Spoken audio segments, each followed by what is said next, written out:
order the regular meeting of May 13th, 2019. Lisa, can we get a roll call? Councilmember Clark. Here. Dearness. Here. Johnson. Here. Waite. Here. Mayor Toussaint. Here. Robert, would you like to lead us in the pledge? Yes, please stand. Put your right hand over your heart. Repeat after me. I pledge allegiance to the flag of the United States of America and to the republic for which it stands, one nation, under God, indivisible, with liberty and justice for all. All right, the first item on the agenda is the Solvang Chamber of Commerce Quarterly Report. Tracy Beard. Hi, how are you this evening? Councilwoman and councilman and mayor, thank you all, public, for being here. We wanted to give an update of where we were in our first quarter report. This is Michael Kramer. Michael helps do our website design and all of our Google Analytics and some of our other programming, so we wanted to bring him in to show what was going on tonight and give you a little update of what your funding has been doing. Actually, today we did a class for 50 people for preventing sexual harassment today, and we have another one next week, and we had 55 people attend. So we are doing some good educational. We've done 7 educational programs this year. We have 12 more scheduled, and a total of 19 with the WEAVE program that we've done. So we've done a total of classroom training that no one has done, working with SCORE, working with Women's Economic Development, and working with EED. The events this year, we've done major events this year with our social media, our awards banquet. We've done the, we have done the State of the City. We've done monthly meetings every month. On top of our chamber is now no longer I want to say an alcohol mixer. It's a mixer that's an educational mixer, and our chamber is an educational chamber at this point. I wanted to go in and just show, we're going to kind of move on. David Hefferman's a few minutes late. We've done some major commercials with you with our funding from this past year, and our audience is done very well. We're going to show a few of the commercials real quick to show you what your funding is done. The heart of Santa Barbara County, home to more than 120 wineries and 30 restaurants. Wine and dine to your heart's content. Shop and explore over 150 unique boutiques, museums, and galleries. Go Danish and savor the taste of Denmark and locally grown freshness. With so much to enjoy, you just might want to stay. Come make lasting memories in the heart of Solvang. Welcome to Solvang. Here are the women who make businesses in Solvang succeed, thrive, grow in all areas of business and daily life. From banking to accounting to where you dine, network, shop, and relax. Women-run businesses are the fabric of Solvang, woven together with love, dedication, strength. Come support Solvang's Women in Business and celebrate Women's History Month in Solvang.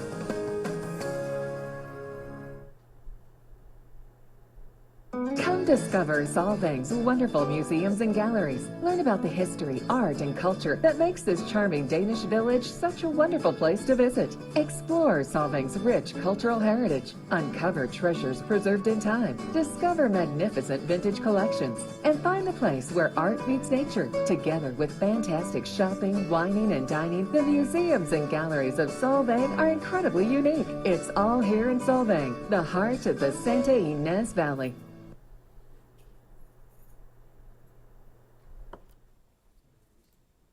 I want to introduce David Hefferman, and David has been helping me design the commercials, putting them together. He's going to tell you a little about the amount of people we're reaching.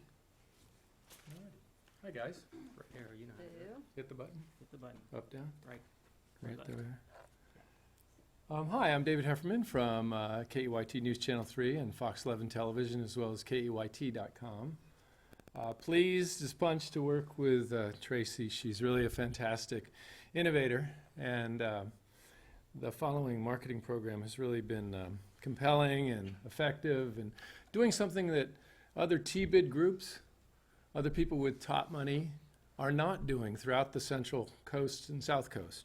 Really interesting stuff in terms of taking the best ambassador, which is you and me, in this region, to promote Solvang.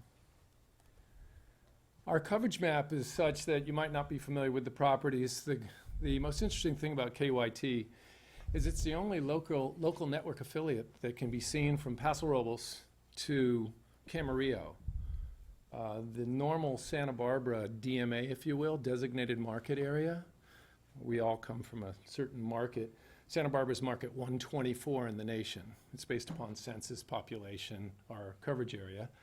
What makes KYT truly unique is that it delivers the northern portion of the Los Angeles DMA, the Los Angeles market, which is market number 2 in the nation, and yet it's based here in market 124.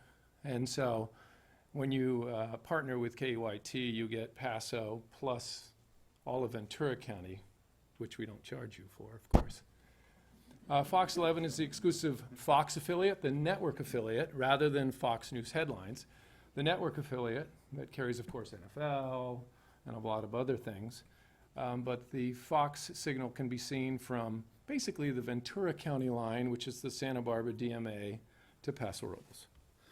In terms of market size, you can't see it here, but essentially what Ventura County represents for the city of Solvang and for your marketing, that's another 226,000 TV households. The Santa Barbara DMA is about 226, so it's an even split. So it's great that your message can be seen in Ventura County, having great influence of those day trippers and those folks who are 2.5 hours out. I mean, really, a lot of T-bid and top money gets spent on that third night of hotel stays, that third night of shopping and tourism and food and beverage purchases. Here's basically what I just spoke of. The NSI total households is 482,000. So that's KEYT's world. That's the Tri-Counties plus, when I say the Tri-Counties, the Santa Barbara DMA is Santa Barbara South, Santa Barbara North, and San Luis Obispo County. Ventura County is actually a portion of the LA Northern DMA. There's your TV households I spoke of, 226,000, round it to 227, our DMA rank. What's interesting about our marketplace, and this is very telling, is people assume that, number one, we are an over-the-air broadcast TV group. We originate local programming. Cable is really a subscriber-based business model, essentially your telephone in HD. And so cable penetration, what happens as you move northward is cable penetration actually decreases because of our ruralness. People are using predominantly satellites and other what we call alternative delivery systems. So your ADS household in the marketplace is actually as high as 41%. You would just assume everybody's got cable, but I think the folks who have lived here in the valley for a long time know how difficult our wideband and Wi-Fi and cable service has been over the years. And again, KYT being the only station that reaches 255,000 additional households. In terms of our metrics for the county line, these are viewer totals and impressions, but rather than get too far in the woods, are we going to hit this video?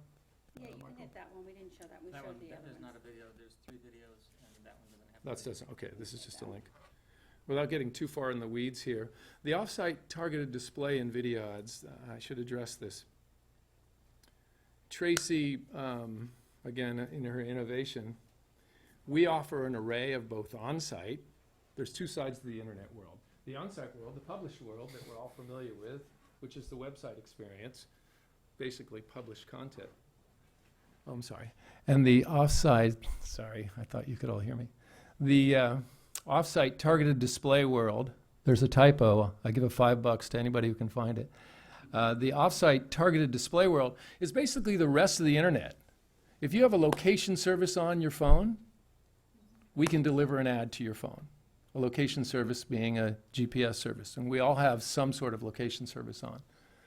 The other being we do programmatic, qualitative, and programmatic retargeting. So your behaviors on your browser, we can deliver an ad to you, because essentially what happens is that pixel, or what you and I grew up knowing as a cookie, hits your browser, and until you clear your browser, that browser acts like a fish hook, and carries the display ad and follows you all around the internet. How many women out there have looked at shoes on the internet and then had the internet ad follow you all over the internet, wherever you went? Well, it's because there's a cookie in your browser. They want you to talk to them. Okay, sorry. Anyway, that being said, this is off-site targeted display. She bought 20,000 impressions a month. We did it for a 2-month test, and we fenced, geo-targeted 2 rival tourist destinations 10 minutes away, Los Olivos and Los Alamos. And we delivered your video to them with a targeted display ad that you could click through to the Solvang chamber and thus hopefully Solvang USA. We delivered some 323,000 viewers or 612,000 impressions. We can, without, again, getting too far in the weeds, this is off-site targeted display using video that hit mobile users' phones in these other tourist destinations, Los Olivos and Los Alamos.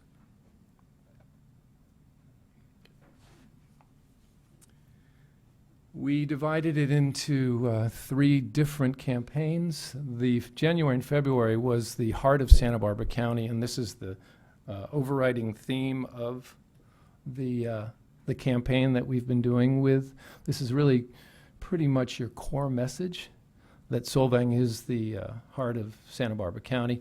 In March, Tracy obtained additional funding and put it towards promoting women business owners in the city of Solvang.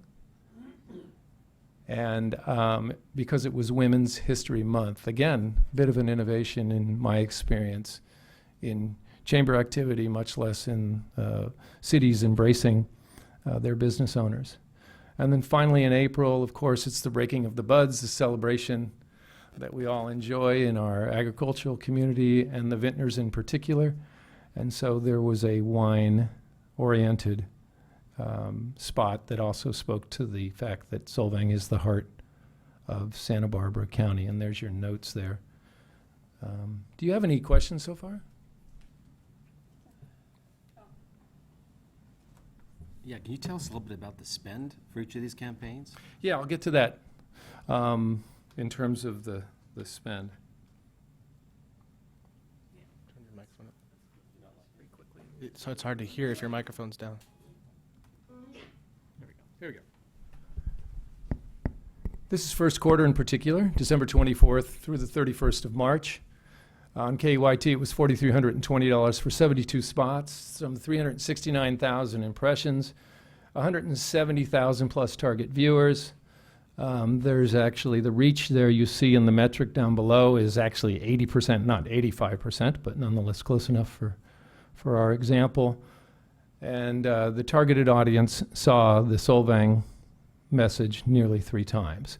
In electronic media buying, 3 is the magic number. Think of yourself in your own experience when you do receive an electronic message on your phone or telephone or your television. You usually respond by the 3rd time. First time it's new, second time it's, hey, what just happened? Third time is, oh, I'm paying attention to it, and if I'm in the buying cycle, I respond to the message. Wait. Since you put this up here, how do you know that they saw it 3 times? Is it part of the cookie that you were talking about? No, we use, basically, have you ever participated in a ratings process? It's a 12-week process. This is a metered market now, so we don't even participate in the old school diary method where you would accept their $5 and keep a diary of your media behavior for 12 weeks and report every Thursday. In the case of modern media measurement, this is actually a metered market where meters are included in the television service and the programs are encoded so we can see people's behaviors. And this is ComScore as a rating service. There are 2 services in America, Nielsen and ComScore generally. And this is an electronic media measurement. Again, it's return path data coming predominantly from what people are watching, and the signal goes back. It's a return path data thing, predominantly cable driven, actually. And there is also participating measurements coming back from the satellite. And who's your target viewer? In this case, we were looking at adults 18 plus. It's a rather wide shot. We didn't want to narrow the demo too much, but if the council would like to see what the measurement was for any demo, we could easily run that in 5 minutes. I could run it here. That would be great. Yeah. I'd love to see that. Is there a particular demo you're interested in?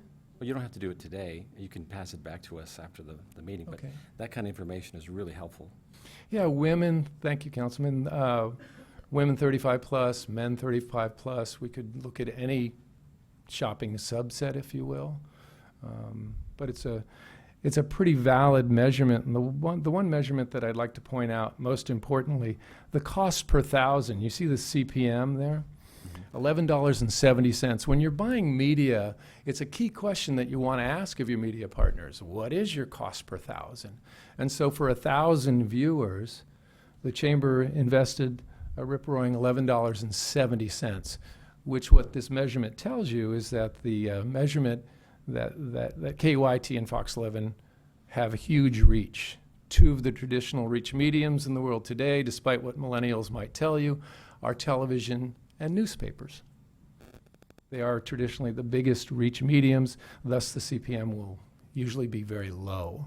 And in this case, $11.70 for 1,000 users, viewers, readers is a really good number and a great measure of the effectiveness of the program or of any media that you're involved in. It's a question you always want to ask.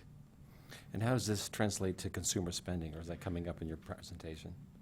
In terms of consumer spending, well, if we assume that every visitor to Solvang is spending $250, we could extrapolate and say, well, we reached 170,000 potential customers or visitors to Solvang who would spend approximately $250 each a day.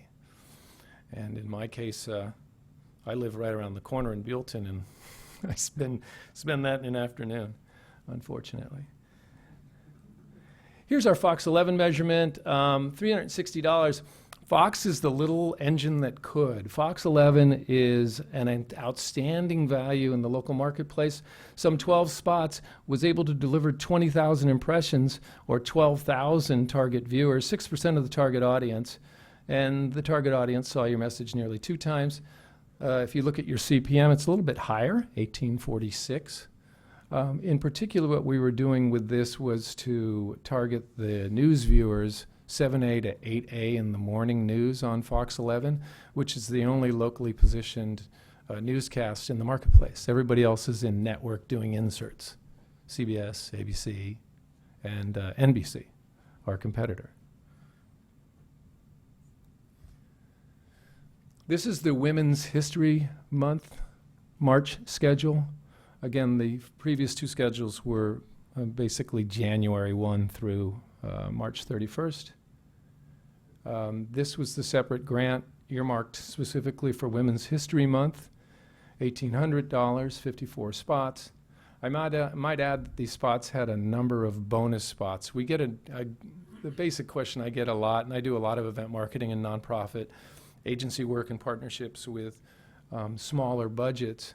I constantly get asked, do you have a deal? You have a deal for nonprofits? You have a deal for the government? I'm like, well, no. The way we play is where newspapers will offer two for one or something to that nature. We offer bonus. We have a lot of bonus coverage, so we're able to take our inventory and include a number of bonus no-charge spots in those the spot totals. Spots being commercials, 30-second commercials. 208,000 impressions, 129,000 target viewers, 61% of the target audience in a 1-month schedule. It's a pretty remarkable deal.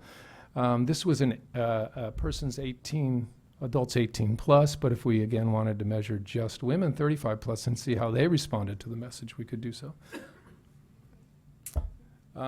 Fox measurement, again, 180.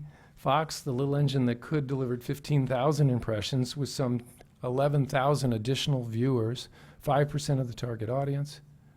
And the target audience, the frequency was a little low here. If you really want to understand it, you see the frequency, that's 1.3. I rounded. I could have rounded down. So Fox ends up becoming a nice, if you will, way to fill in the gaps in the partnership or the media mix, if you will, because Tracy really is superior in her musical, or I should say her media mix and her marketing mix. This is just a slide to And we don't have to get too far into this, but this just speaks of the efficacy and the strength of video advertising and the fact that video is now so vogue and it's on our phone. And this is where we went with the off-site display program to complement what we were doing on air. Generally, digital works hand in hand with broadcast. In fact, digital is improved some 60% when it's combined with broadcast, according to the most current research. And this is the map that dramatizes the geotargeting that I spoke of earlier around Los Olivos and Little LA, Los Alamos, and our methodology in targeting tourists from those two fair cities who were visiting there. You see the 10-mile radius around Los Olivos and Los Alamos. I did bring a paper printout of the metrics from that, and what's most interesting about that metric, and I can put it on your desk and not take any longer here, but you'll see spikes on days, and most importantly, not only will you see Friday spikes, but you'll see Tuesday, Wednesday spikes, and Friday spikes. So rather than everybody just piling into Solvang on Saturday and Sunday, or wish you had all here on Saturday and don't do any spending Monday through Thursday, what's really interesting about the fence is the geo-targeting that we did with the off-site program is that it delivered click-throughs and results on off days, on days that normally Solvang are. Yeah, this is our separate presentation of what we're doing. So we know that people are seeing the commercials, which we don't really know how much they're spending. We know the potential spend, but we don't really know if people saw the commercial or if they spent from that commercial. I know we're up 19.8% in the month of January and February on taxes, on collected taxes, so I know it's working. Hasn't Sales been up like taxes? that. Yes, it is. Okay. Come up. Michael's going to real quick tell you what our social media, we're doing a lot of social media outreach, and we're going to kind of just quickly go through because we're a little bit over time on it of what we've been doing. Yeah, thanks, Tracy. So Facebook, 1,300 likes. I think we're up about 120 likes over last quarter, so that's a nice increase.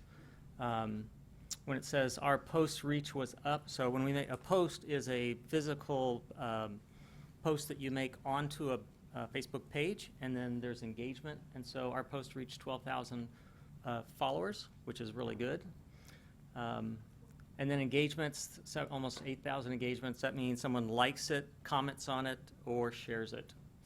75% women. I got more demographics in just a minute. And I'm going to keep going on because I know that we're running a little bit behind because some of this stuff is also in these other charts. So what I wanted to do is kind of compare Solvang to the other chambers so that you get an idea how aggressively Solvang is marketing themselves. So we're comparing it to San Ynez Chamber, Carpinteria Chamber, Lompoc, Goleta, Santa Barbara, and Buellton. And you can see that the Solvang bar is the longest, and that is with Facebook and Instagram producing more activity out there than any other chamber in the region.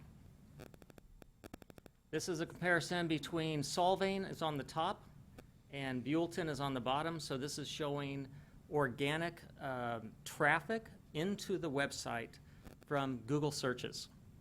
Okay, so it looks like Buellton is around 500 per month, and you can see 2,500 all the way up to like almost 4,000 in the months of November, December, January. Okay, so substantially more than Buellton. This is the Goleta Chamber now on the bottom. You can see they're just hovering around 500 to 1,000. And once again, the top line's always going to stay the same in all of these. So we're 2,500 to 3,000, 4,000. With Lompoc, they had a high month, and this is a one-year period. So in June of last year, they had a high month, but normally around 2,000, and we're at 2,500. Carpinteria Chambers around 2,000. Once again, we're at 2,500 and above. And then San Ynez Chamber is at on average around 100. So demographics. So this was an interesting statistic. Demographics of page followers that like the page. So we have almost like 1,300 followers. 74% of them are women, 25% men. What's interesting, demographics on the bottom, demographics of people that engage in posts. So who are the most people that are looking at posts, liking posts, commenting on posts, sharing posts, and 81% women. So women by far are outperforming the men. And it also gives age groups. You can see one of the questions council had, if you look at that middle bar on the bottom, 65 and above, 29% engagement. That's our biggest group of people engaging with us online. So I would say it looks like the age of 45 and above is the most engaged group. 44 and below is much, much lower engagement. Question on that? Did you? Well, the question forming in the back of my mind is, what are they following? I mean, yes, they're following something on Facebook. Is it an ad that we put up there? Yeah, so what happens is, if they like the page, then their news feed gets our content when we publish it. And if they like it, share it, comment on it, then other people that are associated with them now see that content. And then But it all originates from original posts on the Solvang Chamber. And then someone would engage. Yeah. So, for example, someone in the top graph would see it, and then they would engage with somebody. So down below. engage is a like, a comment, or a share. Okay. But is there any more demographic information other than just age? You've got age, percentage of men versus women. That's not really, what I'm trying to get at is the socioeconomic stuff, the income. Facebook does not publish that content for us. This is a Facebook report, so we don't have that. There probably is some sort of analytic tool out there that does it, but Sure, you I don't could- have it present. You could probably buy it I from Facebook. could probably find right? it. I mean, Facebook would sell it to you, right? They collect it, they'll sell it. I'd have to look into it. Yeah, I don't Yeah, know. would you do that? It'd be great. Yeah. You were showing me something, sorry. I was showing you the Chamber of Commerce. Yeah. So website analytics. So those were social media analytics. This is website analytics, and this is for the first quarter. And so we've got 4,383 unique visitors, more page views. So each visitor is looking at more than one page. And then I'm going to get into the top countries in just a minute here. Let me just keep moving forward. Website by visitors, you can see 93% is from the U.S. I know we do get a lot of overseas people visiting Solvang. Singapore, on all the reports that I looked at, was the next highest country. Keep going here. This is by state. So California represents almost 64%. But then you can see Chicago, Illinois, we had a lot of traffic from Chicago, Illinois, and I'm not sure why. Maybe they've got a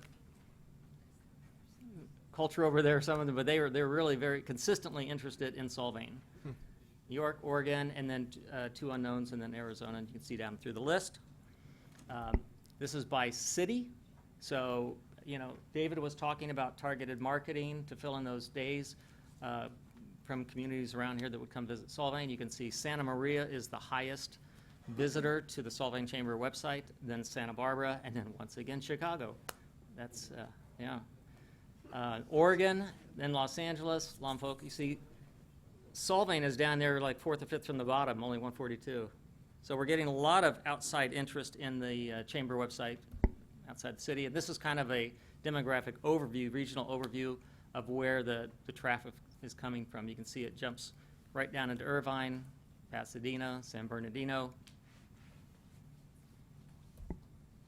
And Tracy.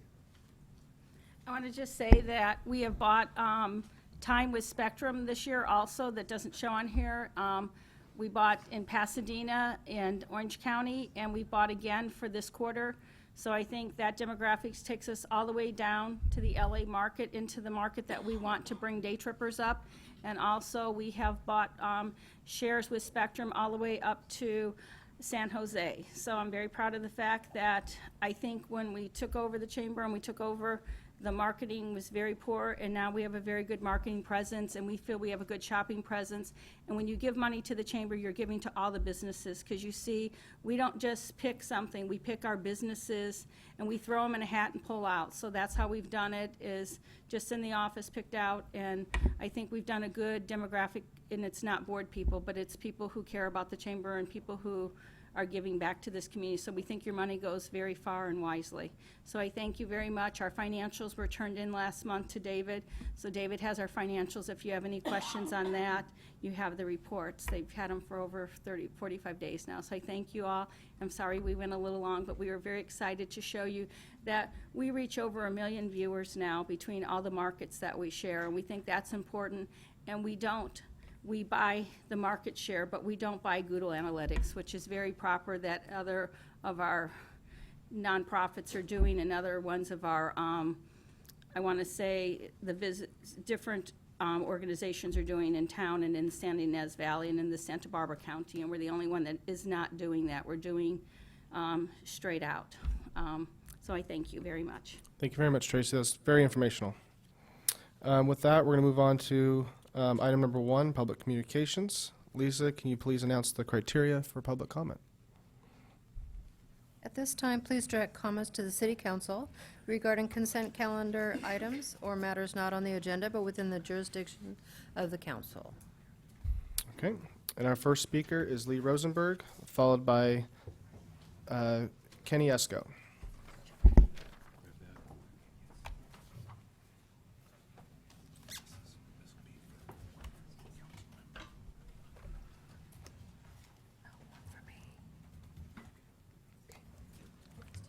Thank you, Mayor, and the rest of the council people. I have a question that has probably an unpleasant base, but perhaps not. I just want to ask a question, Mayor Toussaint, whether it's the policy of the council to allow council members to belittle staff members when they're making presentations. Unfortunately, approximately 2 meetings ago, I observed exactly that happening, and it had to do with Mr. Van Linden's report, and Councilman DeTurney made a very snarky comment or question as to whether Mr. Van der Linden had some kind of predictive capability about the weather. Unfortunately, I believe by observing the body language that the comment had a rather negative effect on Mr. Van der Linden, and I obsessed about this over the last couple of a number of weeks since that meeting occurred, two meetings ago, and I'm rather concerned about it in terms of the morale of staff. So thank you for the opportunity. If you want to question me, Thank you for your comment. Good. Kenny Esco. Good evening. I'd like to talk about 2 things tonight. As you know, I operate 3 shops, nearly 7,000 square foot, which makes me one of the largest retailers. Retail business is bleeding. I'm just, especially when the events are Saturdays. You are killing us.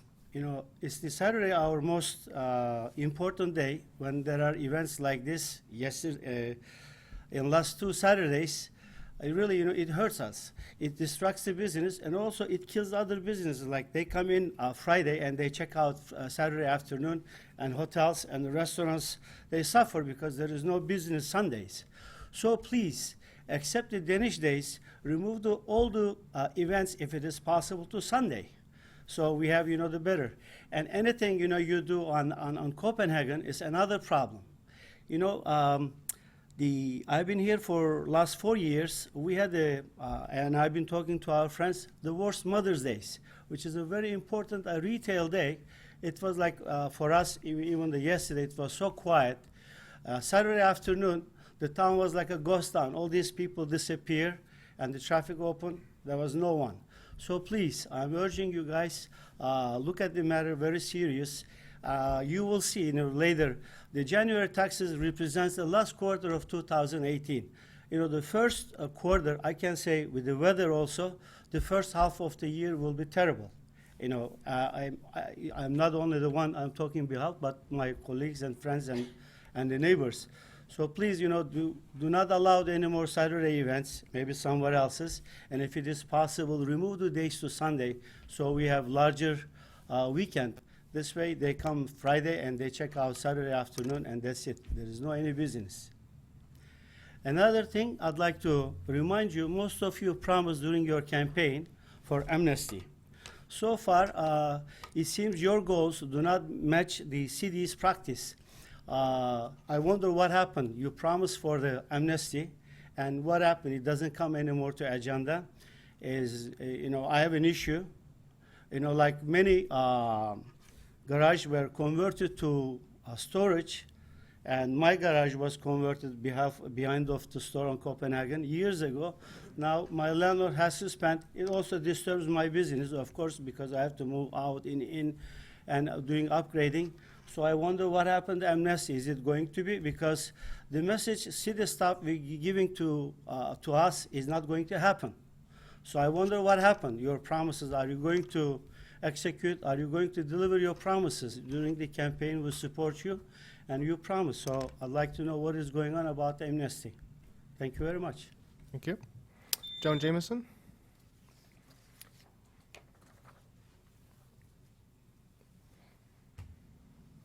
Followed by Matt, Ida, and Lillian.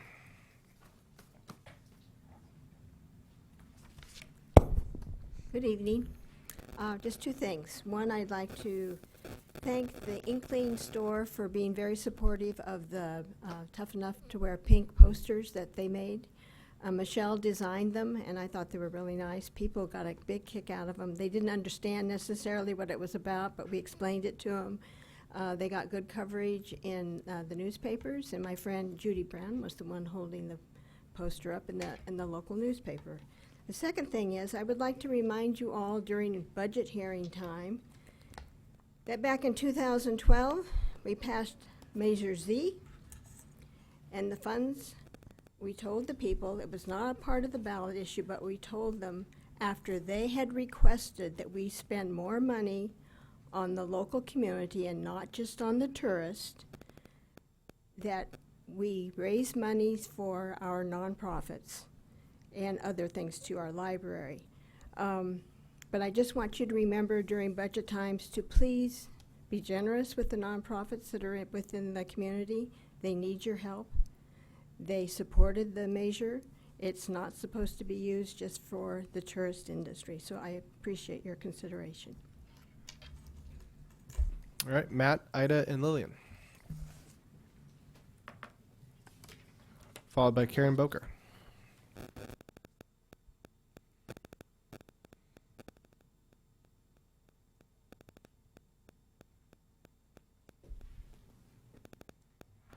Perfect timing, right?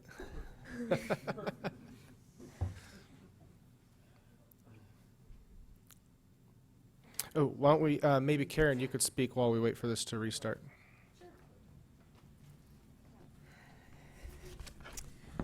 Hi there, Mayor Ryan and council members. My name's Karen Boker. I'm Vice President of First Bank. Recently moved, or just a little bit over a year ago, to the Mercantile Shopping Center. Sometime last year, I was really excited because we were getting a new board, and I was hoping that some of the laws that I think I feel are broken, and there's a lot of other business owners feel are broken, I thought by now that some of them would have changed. As a bank, you know that we have changes in rates, promos, things like that. Our building is glass. We don't have many walls inside. So when we have a promotion, and a lot of all our southern banks that go all the way down to Mexico, and our northern branches all the way up to San Francisco, put promos in their window. I did it one time last year. It's a 30 by 40 window cling, and it was put on two windows, one on the Alamo Pintado side, and one facing Mission, or 246.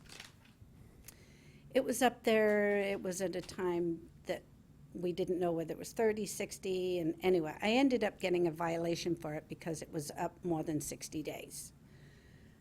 So I did the right thing this year. I showed them, I went to the planning and showed them again what I'd like to put on the window. We're in an ever-changing market, and I would like to see our clients or new clients see that we're offering a new promo. It's a great rate. It needs to be out there. So I gave that to Holly, and I have a great appreciation for Holly. We work great. It's not her or her department, it's the rules. I'm only allowed to put it up for 30 days, 60 at the max, in a whole year. I may have more than one promo in a year because of our ever-changing market. And I look at it, we're not in the TRC, and I look at Jim's service station. Has a huge sign. Changes his signs. Yes, they're not in his window, but he wants to get his prices out to his people in the city to let them know maybe he has the cheapest gas, but he's allowed to do it. I can't. And I'm hoping, again, with the new council, and I'm very pleased that you're all aboard, that maybe you could look at these broken rules, because I feel they're very unbusiness friendly. They're just not friendly. Thank you. Thank you, Karen. Are we ready for, oh, now we've lost. Okay. We'll move on to the next one. Susan Bott.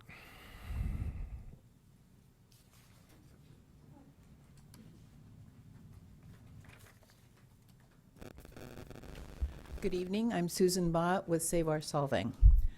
At the last City Council meeting during member comments, Mr. Johnson discussed how he and Mr. Jernis had researched the sentiments or visions Solvang citizens might have about Solvang's future.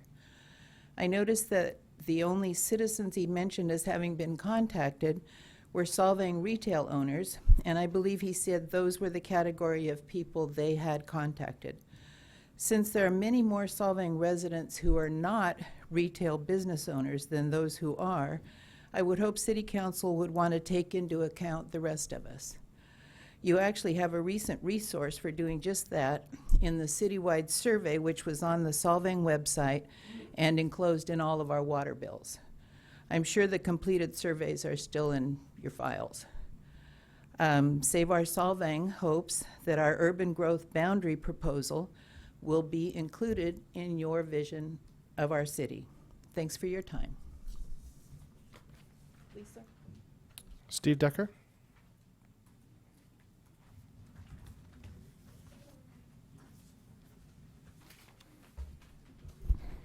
Good evening, Mr. Mayor, members of the council. I'm Steve Decker, CEO of Santa Barbara Cannabis LLC. Appreciate the opportunity to speak to you again. On our website, I proclaim to all that go to our website of our mission for medical cannabis. That is the basis of our company. It's been the basis of my involvement in cannabis for the last 20 years. First and foremost, our interest is in the medical uses of cannabis. And I'm also committed to community outreach, educating people on the issues of cannabis and so forth, correcting some of the myths surrounding cannabis. And to that end, I'm here again tonight with some further information. The national and international research in cannabis and its effects on the human body and its medical uses is growing by leaps and bounds. In Israel, there are currently 150 research projects and 28 clinical trials going on. The trials cover types of cancer, Crohn's disease, colitis, multiple sclerosis, endometriosis, and pain treatment. Hebrew University of Jerusalem has established a multidisciplinary center for cannabis research focusing on types of cancer, diabetes, obesity, osteoporosis, and epilepsy. In my own family, I have my daughter-in-law who has been suffering from central pain syndrome for the last 15 years. She is on an opioid regimen that is the equivalent of what the doctors give a stage 4 cancer patient. She lives with this. She has to go down to UCLA twice a month to get her opioid prescription refilled. And without it, her entire body would feel like she's on fire. It is that serious. And I have committed to her personally that we will do as much research as we can. We will reach out to others around the world in their research. We plan on going to Israel to visit with these research individuals to find out what can be done.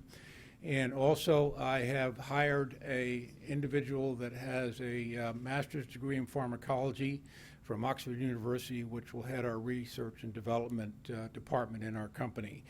So to that, I have created another one of my little booklets that I handed out to you before, and apparently it was well received, and got a nice compliment from Councilman Johnson about it.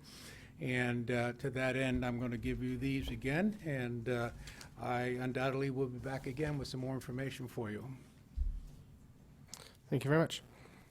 Is Patrick, or do you guys have a presentation or something you're doing on the? Yeah, okay. Perfect.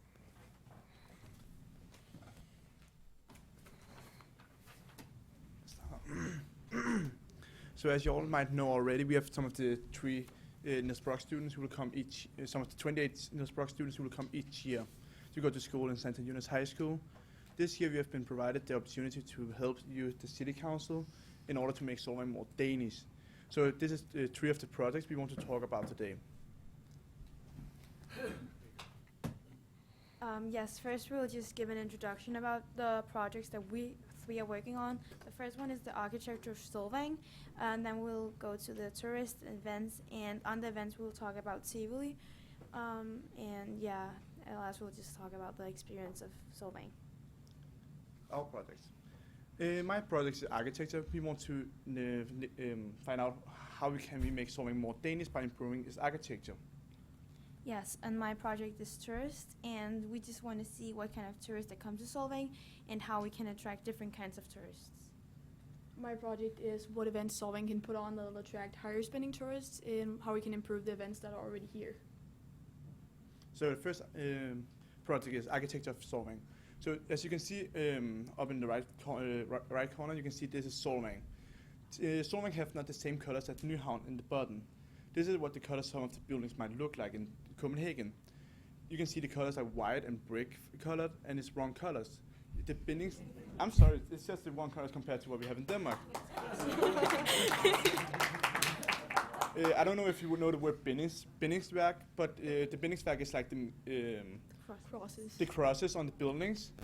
Some of them are right, but it just doesn't look right. It just doesn't look right. Det ser gammelt ud. Yeah, it looks so old. And it looks clumsy. As you can see, the buildings have so many different colors and there's no contrast between it. So this is what we would like it to look like. We want to make it look like Nyhavn. We're inspired by Nyhavn because it's such a lovely area. You can see this yellow, the blue, the red, the green buildings. It also have different other colors. And there's a lot of outside patios, as you can see, where there's small cafes. You can eat, you can enjoy the sun, enjoy a good coffee, a shake, or etc., whatever you want. So our idea to this is that we want to make a catalog of color schemes for the businesses, so they can, like, if we want our building to be like green, like the building to the right, or we want it red, or whatever color you want, they will like to provide this catalog for each business. So if you can find the color, the two colors you like, because pretty much every building in Denmark will have like this contrast if you have a bindingsværk. So you can choose between these colors. And if you don't want one of those colors, you can talk to the BAR or you can talk to the City Council. We have a big main street in Copenhagen which is called Strøget. It's a gågade, which means a walking street, like we have in Santa Monica, and it's the heart of Copenhagen. There's a lot of cafes, as you can see in the bottom picture and on the right top. And there's a lot of shops, bars, and offices. So that means it will attract a lot of people. It will attract businessmen. It will attract young people after school. Our school is like right next to Solvang. And there will just be pretty much all kind of people who will walk there, shop there, enjoy their day. Attraction of Solvang. We have Rundetårn, which you all might know from the Pista Tower or Tower Pista, where this like little small version of Rundetårn. Then we have a Kanalrundfart, which is like a guided tour on a boat where you can see all the attractions in in Copenhagen. Some of the big attractions like the Diamond Theaters and etc. Then we have Christiansborg, which is our government citizen. Copenhagen Drive. Right now there's a lot of cars and there's a lot of parking spaces. We see a lot of cars in front of the shops, which is so bad for the shops. I know that some of you might think it's a good thing, but it's really not, because the people that walk on Copenhagen Drive can't see the shops. What are you selling? And you have so many souvenir shops. Maybe you should have some new shops, so it's more like different. So we wanted to look more like Solvang, so we can close Copenhagen Drive, make a new road, so it looks so pretty and like so hyggeligt. And you can have some small stands in the middle of the street, maybe where you can sell some Danish food, æbleskiver, Danish sausage, etc.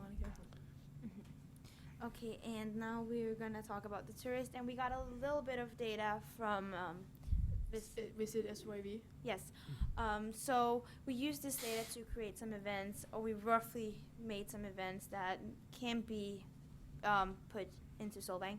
So the biggest age group of people that come to Solvang is around like in the middle of the 40s to the middle of the 60s, and some of the events we made can help attracting younger people. Families. Yeah, and families. It's mostly white people that come to Solvang, and that probably means that they come from Western countries, so like only from California, the U.S. So yeah, the income level of the people that come here, the tourists, the visitors, that's like over 40% of them have an income of more than 125,000, and we want to just make events that can, fit those kind of people. The last one here is just what they do when they come here, and like some activities. And most of the people that come to do sports are like they ride the bikes, and we still want to improve that, like make roads that can, where people can ride the bikes without being hit by a car and all that sort of stuff. Yeah. So, first of all, my group would like to create events in the off months, which is November, December, January, and February. For example, we would like to make the Christmas celebration in Solvang last from November 1st to January 15th, because Solvang is such a good place to have a Christmas. Like, you have a hyggelig Christmas here. And we've talked a lot about that since we got here, too. We also want to dedicate a weekend of February to Festlavn, which is a Danish holiday. You might know it. It's like Halloween, but the Danish one. And then we want to create festivals for example, gin, smørrebrød, which is the Danish open sandwich. Or music. So just that there are attractions in the off months that will attract tourists, because it's in November, December, January, and February that Solvang needs more tourists, and where there's room for them. And also, we would like to make an Oktoberfest, because that will create more opportunities for events in October.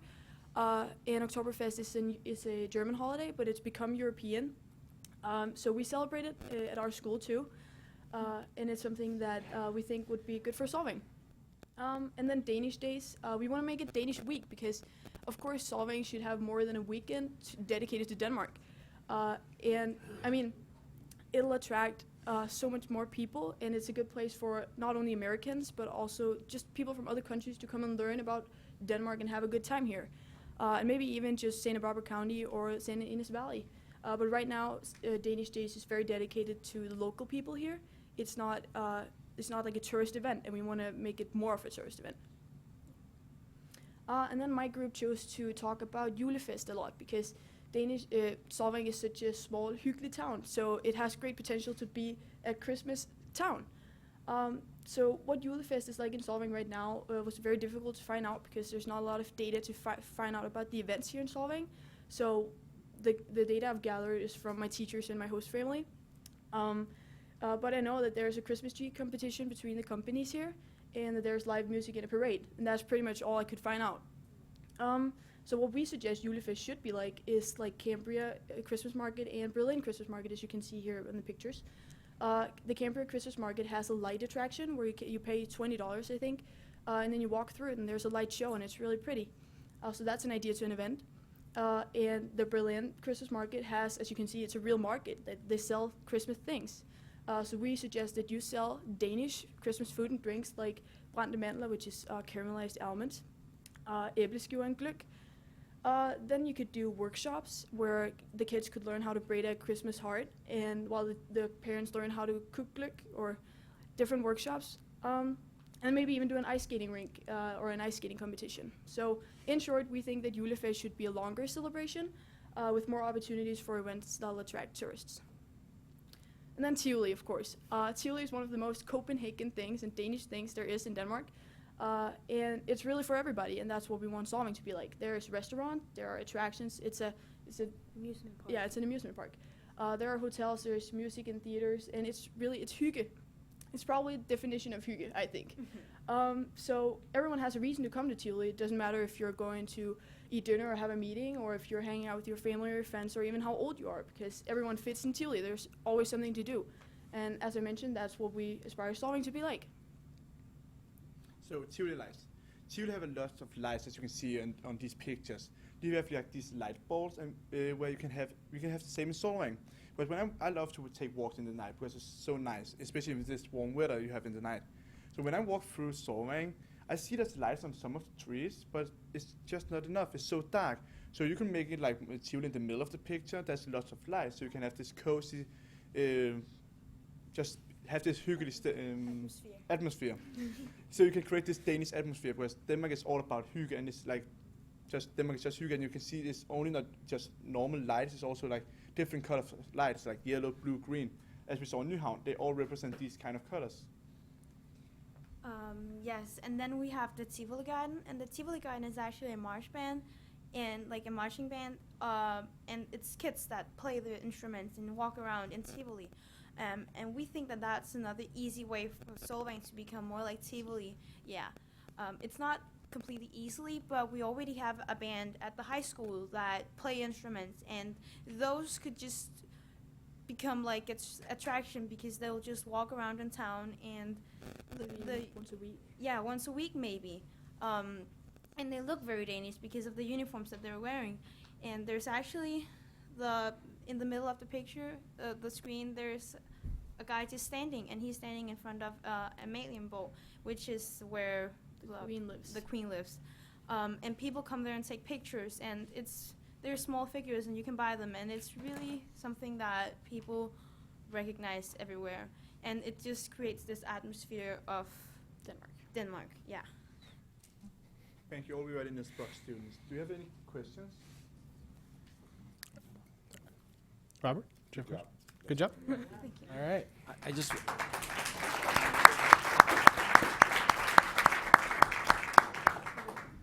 want to make a quick comment. First of all, they did this entire presentation in English, which is not their native tongue. That's impressive. And secondly, they worked really hard with the local businesses and chambers to try and get the information, and that wasn't easy. That actually showed us that we have some ways to go. Actually, I have a comment on Yeah, I that. have a comment. We all went to the retreat on May 2nd, and we were planning on using the data from that, but we weren't allowed to. So it was so hard to find the data we used, but it was from Visit SYV, I think we said. Yes. But I just wanted to make a comment on it should be easier for us to find this information, because we're trying to help you. I mean, Yeah. When we went to the retreat, I asked about a question if you could make a survey very fast about who of you who went to the retreat, if you would like to change the colors of the buildings. But some of you was just like, no, let's not do that. But it's not very helpful for me and my group, because we want to help you guys make the Solvang more Danish. But when you just kill my idea to help me, it's just very sad. It's not only... And when we come here to the meeting, Chris asked us to come and present for you. Tracy comes up to us and say, you can't use our data. But it's just like, we do this all by ourselves because none of you are giving us any data. Yeah. It's just very sad for us, and I would love for you to change that next year. We'll change that for next year. Thank you so much. Thank you.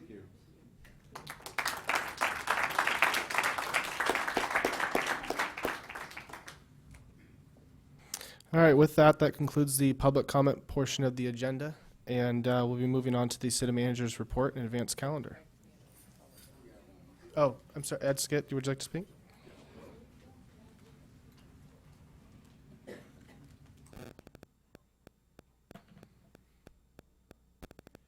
Thank you, Mayor Toussaint, City Council members. I wasn't planning to speak, but two things occurred this evening. First, I want to comment on Mr. Esco's comment in that when the campaign was going, that an amnesty was going to be declared for various things in illegal buildings. I was with Mr. DeJernis, Ms. Waite, you, Mr. Clark, everybody else ran. I don't remember anybody promising an amnesty for. I know we were talking about looking at the rules, but there was no amnesty promised for anything.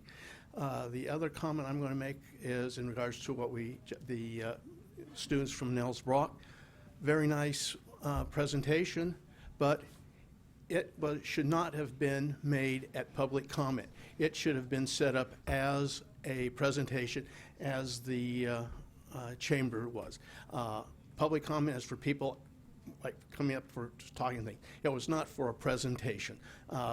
They should have been allowed to do a presentation and give a longer presentation so we had people had a better idea of what was going on.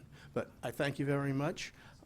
It was very informative, but I think it was the wrong time that it should have been listed as a separate item on the agenda as a presentation. Thank you very much and have a good evening. Thank you for your feedback. All right, with that, we'll move on to item number 2, City Manager's Report and Advanced Calendar. Yeah, Mr. Mayor, members of City Council, David Gasway, City Manager. There's 3 quick items that I'll cover here under City Manager Report. So there's a couple of upcoming items that I think the public would have interest in. On May 28th at the next regular City Council meeting, we're going to be taking the second round of discussion on the wastewater treatment plant. So there was a special meeting of that back in April. And we'd split out sort of the overview of the different project alternatives at that meeting. And on the 28th, we'll be talking about the financial component of it, where we've hired basically a financial advisor to run a variety of different financing options and look at some of the long-term projections for our different revenue sources that we'll be covering at that meeting. And looking at all of that in the context of the city's long-term fiscal sustainability. And then on June 10th, we're going to have a preliminary budget hearing. That would be the discussion of the overall budget, city's fiscal position, and some of the draft budget numbers and take direction from council on that meeting for final adoption of the budget by June 24th. And then on June 22nd, that is a Saturday, that will be the City Council's retreat. That will be a meeting that's open to the public, and we would invite them to attend. We plan to get out details here very soon. We're considering trying to do it over at the Vets Hall, just so it's a little bit of a different environment, and we can set up the room a little bit differently than the Chambers is currently set up. But certainly then there's some limitations with our AV capabilities over there. So we're looking at options, but otherwise June 22nd, a whole day council retreat is on the books as of this time. The second item I was going to cover here tonight is just a quick update. I think there was some alluding to it with public comment, and that's sign code. Our staff has been working on looking at a modification, red line version of recommendations we would make to the City Council for an update to our sign code, mostly with an eye towards creating better efficiencies, creating better business friendliness so that we can streamline those processes and allow for signs or signage that meets our code requirements to be processed through our systems much more quickly. As soon as we have a good working draft, good red line version of that, we'll be bringing that back to City Council for your input on the process. One thing, just given the upcoming meetings, particularly May 28th with the wastewater treatment and some preliminary budget numbers, as well as a couple of other items on that meeting, we may end up pushing on the sign just a little bit because I'm mindful of the length of some of these regular meetings. And so that's just a note there. And then the third item is, third item of update would be on building department improvements. So as I came into town, I've made it an effort talking one-on-one with council members, getting your takes of what's important, as well as with business owners in the community, some of the development community as well. And I think there's been a resounding uniformity in responses and in conversations I've had that we need to somehow fix the timeframes in which it takes us for issuing building permits and just overall some of the operations of our building department. So we have undertaken that effort, and we're moving down the road really with a few different things. The first is that we are currently in the process of reviewing. An RFP had gone out for certain building services, including plan check services, prior to my arrival. We got responses back, 6 responses back from that RFP, and we are looking at contracting with 2 of the service providers so that we could diversify the plan check services that we receive right now. And so we're somewhat finalizing efforts to basically issue a contract to alternative service providers for plan check so that we're giving a variety of options for contractors to get a more speedy plan check service. The second item is that we are also looking at our building official and inspection services. Currently, we contract with California Code Check, who is a private sector firm that provides these services for a variety of agencies throughout the state. And they are our building official. So we are looking, a couple of the proposals that came in potentially have capacity to offer those building official and inspection services as well. However, even for the private sector firms, they've got to sort of manage the number of clients they have within a broader region in order for it to make sense for them financially. So I'm having some conversations with other cities on what some sort of partnership structure could potentially be. I know this is something that on the Central Coast I've learned has been a longer-term challenge for some of the smaller agencies. So we're looking at the private contractors as well as any other alternatives that might be available to us. The third is we're undertaking a review of our fees currently, especially our plan check services. It really ends up being a time and materials basis, which if there's lots of back and forth with the plan check firm, can really elevate the costs then for the contractor or for the property owner in getting their plans checked and through the permitting process. So we're reviewing our fees to see what the changeover to going to evaluations-based, which is really more the standard in the industry for building departments, what that would do to our fees, and determine if there's any correction on our fees that really needs to happen in order to go to evaluation-based. And going to evaluation-based, the advantage of that is that the plan check services then, most are provided at a fixed fee cost. So they take a percentage, say 75 or 80% of whatever our plan check fee is, and that's all the contractor for plan check is charged. And so while it may seem counterintuitive, I do believe there's a possibility where a slight increase in our fees for building services, which we haven't done since 2004, may actually save the construction community quite a bit of money because they wouldn't be on a time and materials basis. It would just be on a fixed fee basis. And then the last thing that we're looking at is updating our permitting software. So the permitting software we currently use is quite a bit out of date. It's a Tyler product, but it's not exactly a modern, sophisticated permitting system. And so we're going through a process right now where we're looking, I think it's 5 different permitting software providers. One is Tyler, as well as a variety of other providers that may be more beneficial for an agency of our size, that the number of permits we do. And there's really 4 advantages that we're looking to capture in looking at these new permitting software systems. One would be that it's interdepartmental right now. We're not, all the departments aren't using the same system, so we would have some cross-departmental functionality that we could add. The second would be online services. If we can make it easier for anybody submitting for a permit or inspections or scheduling or even just the overall permitting process, if we can make that easier for the customers through an online portal where they could check in on the status of their stuff, we think that would be a good move.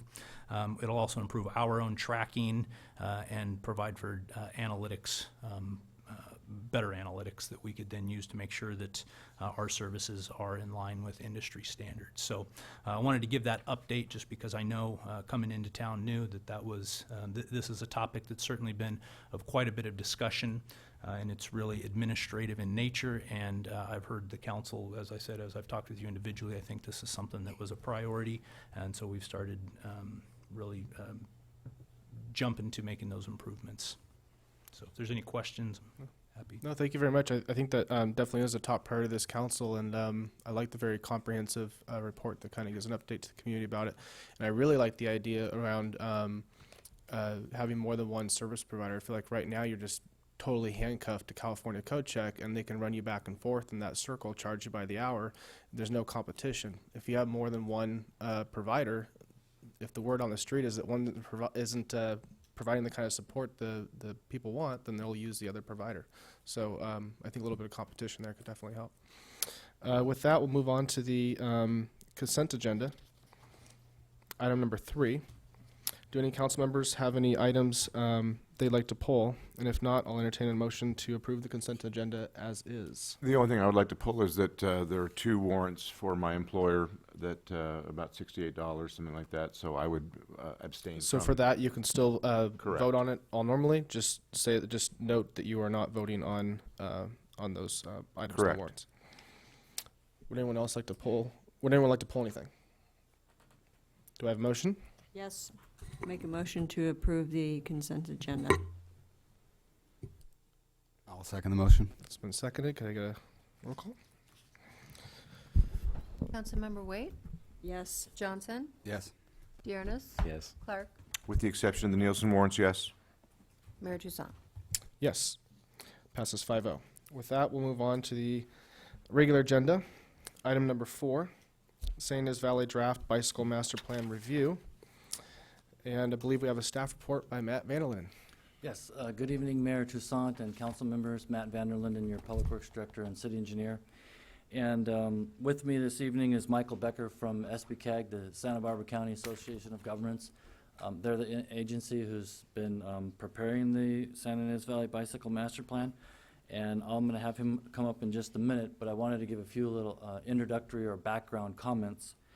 And I did want to mention that the goal of this presentation is to solicit community and city council comments and input. And then the plan is to take your input and go back and finalize the Santa Ynez Valley Bicycle Master Plan and bring that back to you for adoption. But let me just, like I said, make a few comments. So back in June of 2008, the Solvang City Council adopted an update of the general plan circulation element that contains specific goals and policies to promote alternative modes of transportation, including bicycling. And in November of 2008, as part of the general plan circulation element update, the City Council adopted a bicycle transportation plan, which included 4 recommended projects to be incorporated into the city's capital improvement program. However, none of those recommended projects were prioritized by past city councils for implementation. And so none of those projects were completed, and that plan now is outdated. So over the last few years, regional conversations have focused on development of a Solvang bicycle master plan within a valley-wide bicycle master planning effort. So it really didn't make sense to the staff to try to update the Solvang bicycle master plan with bicycle lanes and bicycle projects that basically end at the Solvang city limits. You know, Solvang city boundary is fairly small, and it just didn't make sense to do a master plan that just focused only on Solvang. So the concept was, hey, let's look at the broader area, the Santa Ynez Valley as a whole, and try to develop a master plan that makes sense for the valley, and Solvang can then choose to implement the Solvang portion of larger projects with bike paths extending beyond the city limits. Anyway, so with those conversations, the staff had requested, the city staff requested that SBCAG consider preparing a valley-wide bicycle master plan. And the SBCAG staff agreed and has prepared the master plan that you'll see tonight with Senate Bill 1 funding, and this has been at no cost to the city of Solvang. And as I mentioned, after receiving your comments this evening, the plan is to go back and attempt to address those comments and come back with you in a couple months with the final bicycle master plan, and with the intent, the staff intends to recommend that the Solvang City Council adopt the Solvang portion of that bicycle master plan. So there will be some projects, as you'll see in a minute, that are regional projects that extend way beyond the city limits. But the idea is that the Solvang portion of this bicycle master plan is what you'd be adopting here in a couple months when we come back. So with that, I'm going to hand it over to Michael Becker with SBCAG. Can we get the PowerPoint up?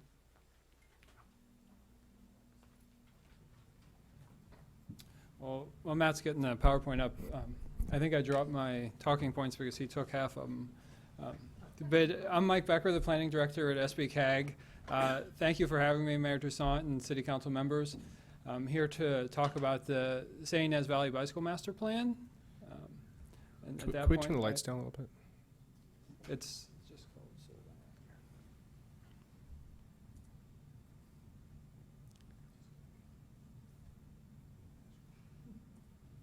It's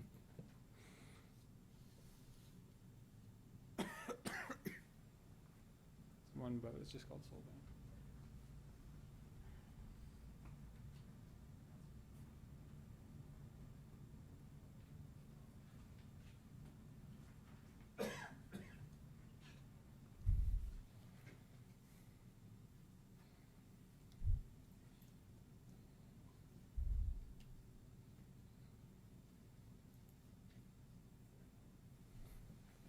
All right, now we're ready.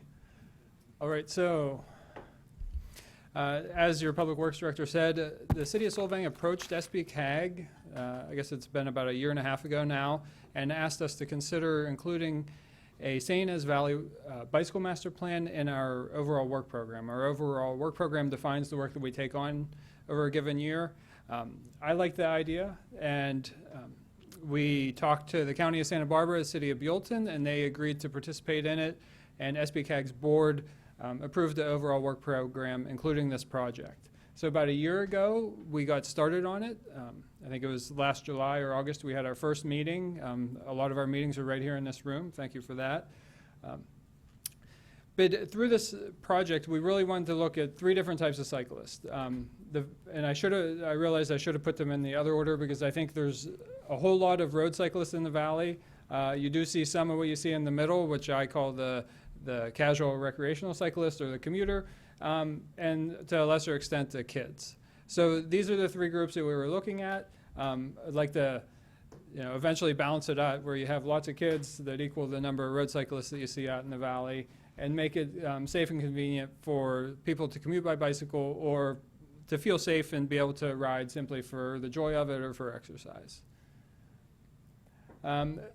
So to develop this plan, we went through a process, and my slides kind of follow that process. The first thing we did is we looked at the existing plans, and each of the jurisdictions has a plan. The City of Buellton approved a plan in 2012. The County of Santa Barbara developed a plan in 2012, but they never adopted it. The City of Solvang has a plan from 2008, and I'd like to note that SBCAG also prepared that. And then in 2014, 2015, I worked on the regional plan. So if you look at the top 3, just as Matt had said, you run into the issue where each of those stops at a political boundary. And cyclists don't care when they cross a political boundary. The bike path shouldn't stop when you come to the sign that says, "Welcome to the County of Santa Barbara," or "Welcome to the City of Solvang." And then on the other side is we have the regional plan. I worked on it, so I'm going to say it's a terrific plan. But the problem with it is it's from Carpinteria to Guadalupe, and it really lacks enough detail for any one area to successfully work to implement it. It's where do you start when you're looking at such a big picture. So that's the first thing we did. We looked at those plans. We said, are there any unimplemented recommendations that are still relevant? We looked at the existing bicycle network. The green line is a bike path. The blue lines are bike lanes. The single little orange line is a bike route. So you do see bicyclists everywhere, and not every road is appropriate to have some kind of treatment that's specific for bikes, but this is what we started with. It's not what I'd call robust, and it's not what I'd call connected, which is typically what we look for when we're trying to make somewhere bicycle friendly. The last thing we did, we looked at bicycle collisions, because safety is a big concern. We looked at a 5-year period, 2012 to 2016. We had 21 reported bicycle collisions or crashes over that 5-year period, which in the great scheme of things is not a large number, and there's plenty of reasons why it's low. All speculative, but it could be there's not a whole lot of cyclists. It could be people don't feel safe because they don't ride. I will say that out of the 21, I believe it was 12 involved a vehicle also, so they were bike to vehicle. Again, not a huge number, but the one thing that is worth pointing out here is only one of those 21 happened where there's bicycle infrastructure in place. The other 20 happened where there's no bicycle infrastructure. And it happened on 246, and from the data we can't tell if it was on the path, if they crashed or a vehicle wasn't involved, or if it was actually on the shoulder of 246. But that's out of 21, it's the only one that happened where the bicycle network had been improved in the past. So we took what we learned from reviewing the existing plans, from reviewing the bicycle network, from looking at safety, and we went to the public. This was last October. We had 2 workshops. One was right here in this room, and one was in the Buellton City Council chambers. And we asked the people who showed up, tell us what we don't know, tell us where the problems are, what are the safety concerns that don't show up in the data, and what are some of the solutions that we could look at to solve these problems. And I will note, through this process, we're looking at a valley of roughly 20,000 people. We had about 100 people show up to the workshops, which is awesome. I had about 20 people show up to workshops for a regional plan that's much huger in scale, much more money involved. So just there's a huge level of interest in improving the valley for bikes that was evident in the process. So we took then what the public told us along with what we had learned, and I asked you not to read this. I just did not have a picture of the advisory committee to show you, so I had to throw something in here. But we took it back to the advisory committee, and we said, we have all these issues that we found through our research and we heard from the public. How can we find solutions to mitigate them? So the list was long. We had a long list of projects then, and with that, one of the goals that we wanted to do is we wanted to have a 10-year plan, and we didn't want to make the same mistake as we made with the regional plan, is come with a huge list of projects and then nobody knows where to get started. So we wanted the public to help us prioritize. So we classified our projects into a handful of different groups, the biggest being Tier 1, which I've said were transformative and expensive. Tier 2, which were mid-sized projects. Tier 3, minor. And then we also had some school-related projects and some safety-related projects. And of those, for the big expensive projects, we said just help us identify the top 3. You know, there's no way that we're going to get them all done in the next 10 years. Tell us the 3 that we should be focused on over the next 10 years. For the mid-sized projects, we asked for the top 5. For the minor projects, we felt that they could be implemented in conjunction with ongoing maintenance. Most of them are pavement markings and or some new signs, so not particularly expensive projects. And then for the school ones, we didn't ask people to prioritize the schools. We felt that they're all important. And I will say for the school projects, other than one that's not in the city of Solvang, all of those were also minor. The number 1 project that come out of this planning effort is San Ynez River Trail. This is not a new project to this plan. This has been dreamed of for a while. It's been in previous plans. We're breathing some new life into it. So this was the #1 project, and it crosses 2 political boundaries. To implement this, it will require an effort including the City of Solvang, the City of Buellton, and the County of Santa Barbara. The second highest was the Los Olivos de Los Alamos Trail, which has nothing to do with the City of Solvang, but I'll just go through it, but that's along the former Pacific Coast Narrow Gauge Railway that was abandoned in the mid-1930s.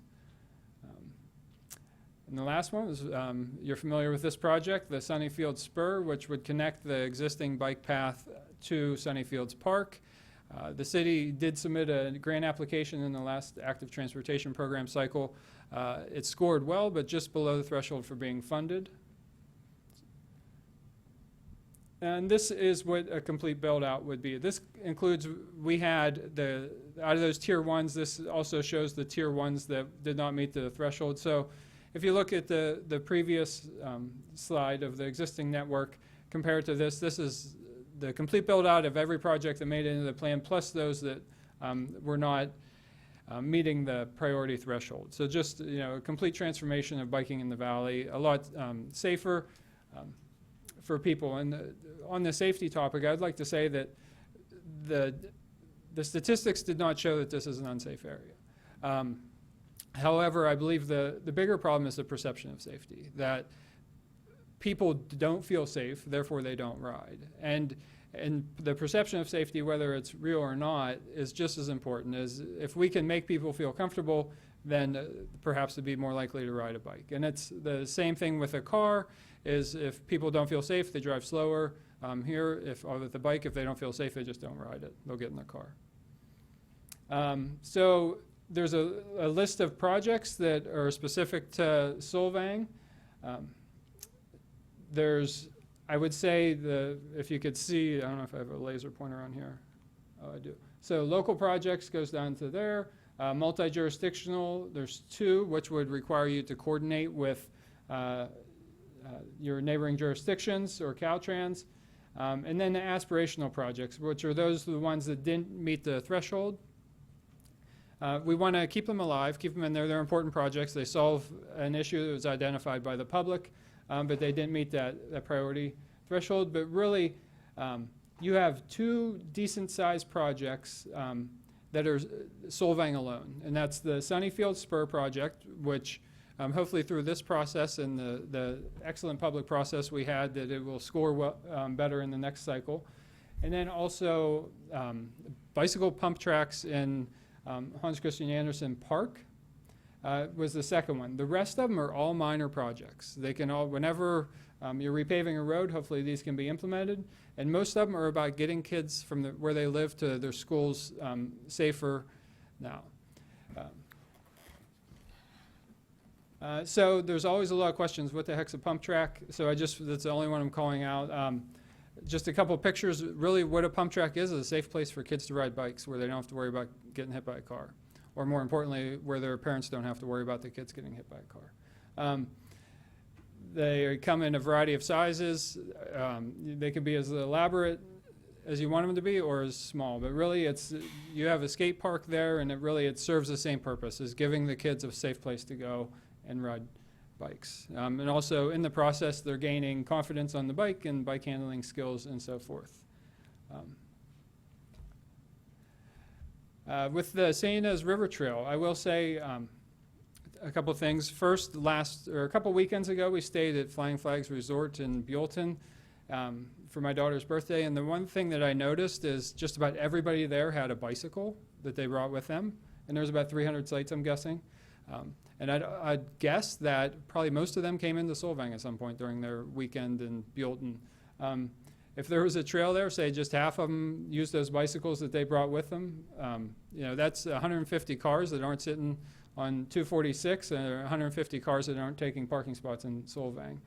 So it goes beyond, there's a tourism value. I think if you go to the Visit Solvang website, they have a picture of a cyclist on there. It says, come ride your bike in the St. Inez Valley. This is an asset to the community and it'll also be an asset to the valley economically. And also, SB CAG has agreed to put up some money in the next fiscal year, so starting in July 1. We also got a token level of commitment from the city of Solvang, from the city of Buellton, and from the county of Santa Barbara to look at, to hire a consultant to look at some various alternative alignments for this project, and specifically to see where it could go, what are the land use issues, what are the environmental constraints, and so forth. So you'll be seeing more of that over the next year, and my goal is really that by the time we complete that project, you're ready to work together with Buellton and the county to submit a grant application for this project. This is the Ojai Valley Trail. I think you can have something very similar that says San Ynez River Trail. It's an asset to the community. These are hotel borrowed bikes, so you got tourists riding on them. And the Ojai Valley Trail goes from Ventura to Ojai, which is about 15 miles. It was built in a much bleaker funding period for funding this types of projects, and I think if Ventura County can do it, so can we. For the kids, I talked about a lot of projects to get kids to and from school safer.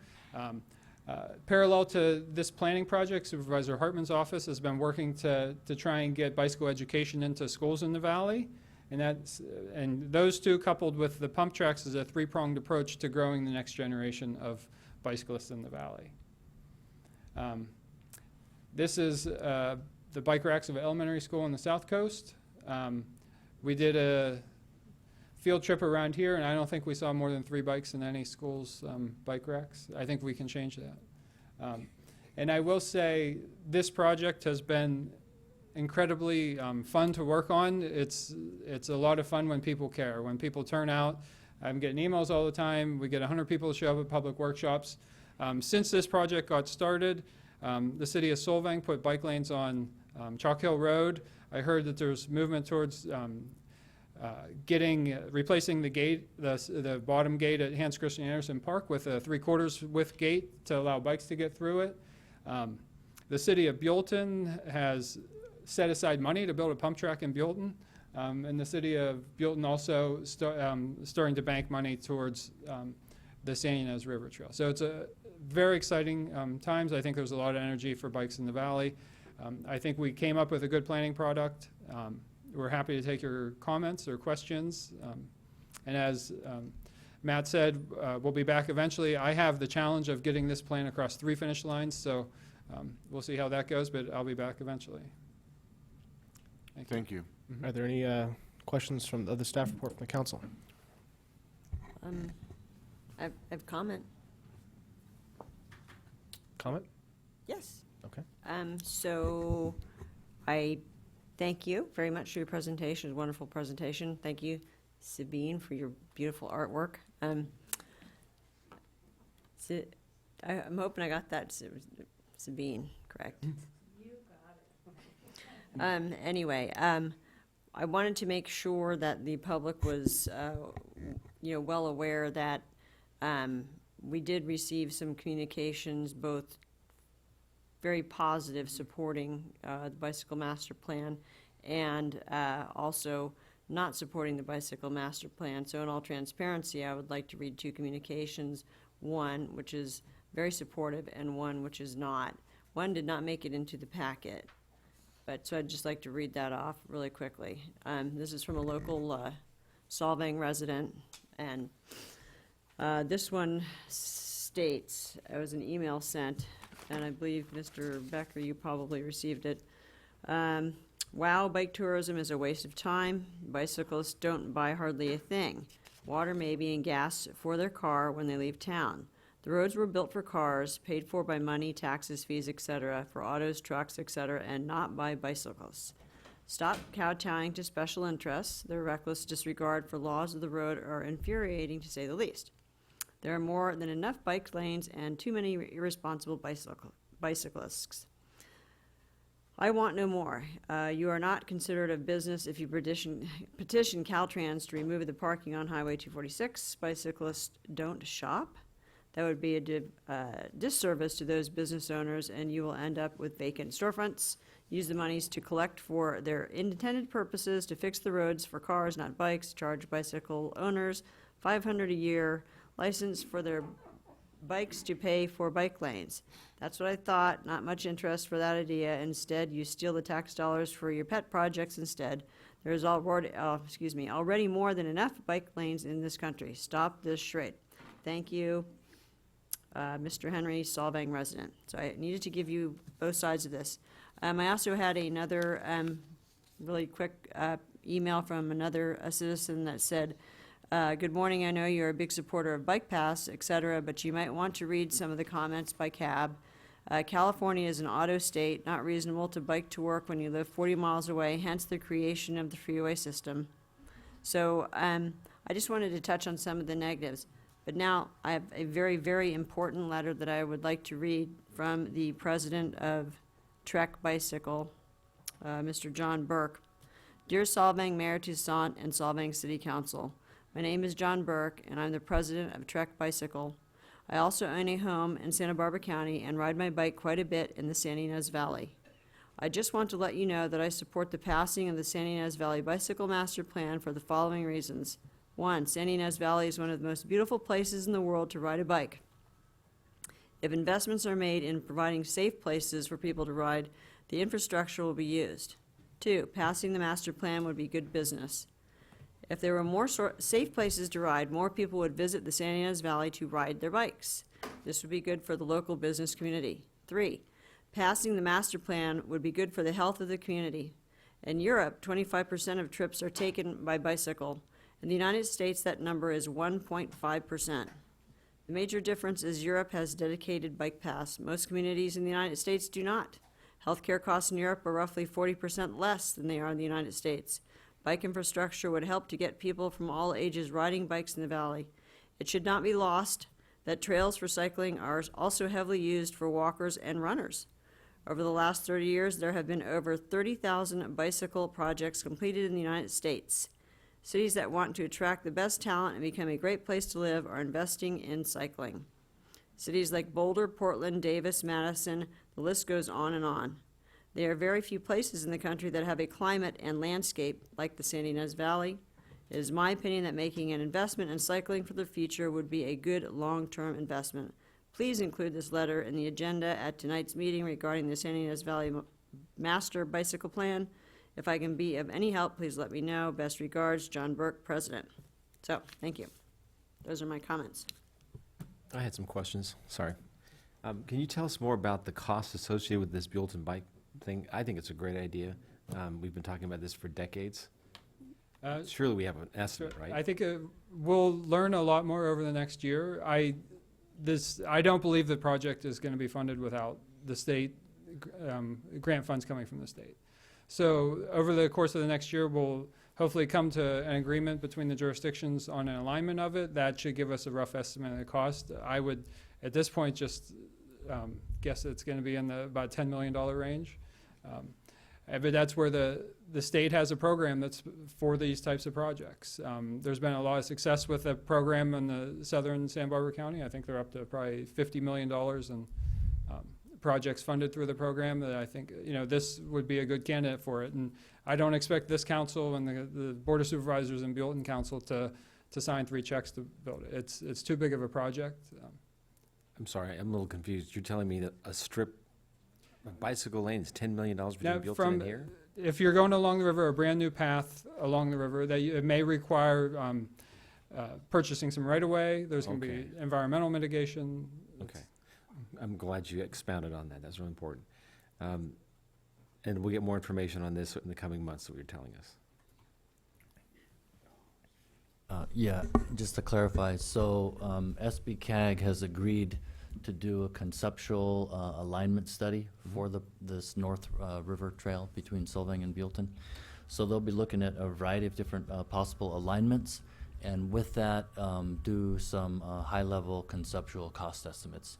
So that'll be like sort of the first step forward, looking at those alignments and start to look at what the cost actually would be. Yeah. And most of this is through county land, so you have to get the county's blessing on this. Right, right? and It's mostly private property. Yeah. Yeah. But most of it's county jurisdiction. But right? county jurisdiction, yeah. Yeah. That I think at some point we're going to have to decide whether, if SBCAG continues to play a role, or if the 3 jurisdictions of the valley sign some kind of MOU to to guide the process forward. And Now, another issue that came up as a result of the recent biking events was a discussion about the county paving more roads so that they're more friendly to bikers. Right. So there's been some successes behind that. Like we said, there was 3 groups there, and the road cyclists, the number one concern that we heard from them is the poor pavement quality. We conducted a survey, which we had 52 responses in like 24 hours, which is kind of crazy in this business. But it just shows the level of interest or the level of concern. And we asked the road cyclists of the valley to, number one, rank, there are 17 roads listed by their order of importance to cycling, and then qualitatively assess what you believe the pavement condition is.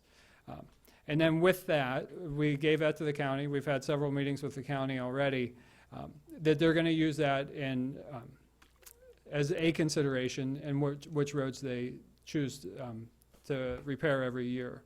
And then also, by knowing that, they can choose pavement treatments that are more favorable to biking or not anti-biking, I guess.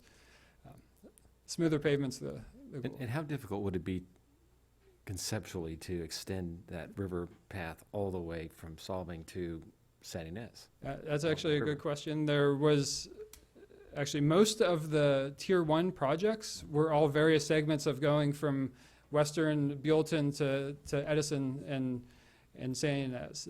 So the only one that scored in the top 3 for all projects was the Buellton to Solvang. There was also one that went from Alisal to Alma Pintado. Then you have the existing bike path. And then there was one, it didn't rank for the Tier 1 projects in the top 3 from Refugio from the high school to Edison. However, that is a school-related project that's going to get carried forward as a school-related project. Okay, thank you. All right, are there any questions of the staff report? Okay, with that, we'll go to public comment. Our first speaker is Joanna Finley, and I don't think I have any other speaker slips. Oh, and Mike Hecker. Good evening. I'm in great support of this project. I just wanted to speak to it. I've been wanting to get involved. I grew up in Davis, California, and from kindergarten on, I biked myself to all activities, to school, home, to soccer, to swimming. I was always on my bike, and I am now a business owner here in San Ynez. I own Finley Farms.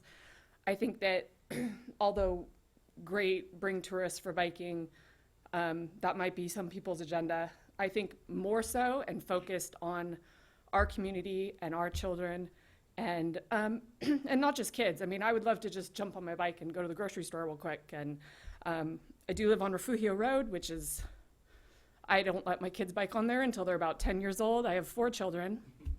And even then, the entire time they're biking, I'm nervous, I'm expecting the worst. So I would just love to see the focus really be on safe routes to school, which I know these are all things that are happening, and so I really appreciate that. It's something that is, I think, character forming. It's not just tourist dollars. It's healthy for our environment. It shows responsibility. You give a kid a bike and you tell them to get to where they need to go, and they're empowered. As it is, and as a mother of 4, and I have to, I purposely don't tell my kids that there's something that they can sign up for, because it's me that has to drive them there in this valley, and it's so backwards. I'm sitting in the car, literally driving in circles. My health is deteriorating. It's not sustainable. So I would so love to see this happen by the time my 2-year-old at least is 10. That would be wonderful.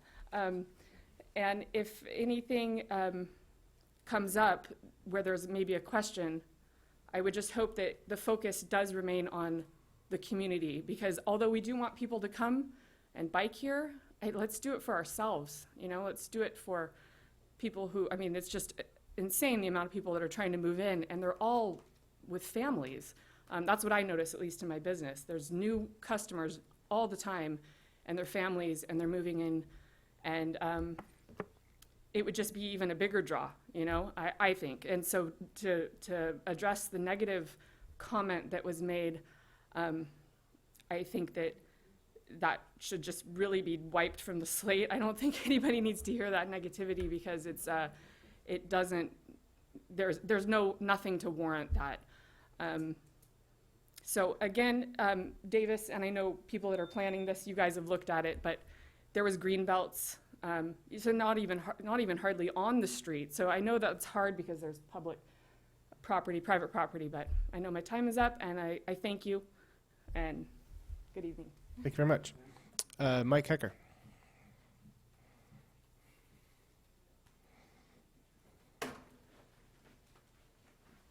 Good evening, Mayor Toussaint, City Council members. Mike Hecker, San Ynez Valley Spoke. I also serve on the County Riders and Hikers Trail Advisory Committee as appointed by Supervisor Hartman. I am the 2019 chair. Wow, we're moving forward here, okay? This is a true transportation plan. It's not a tourism-driven plan.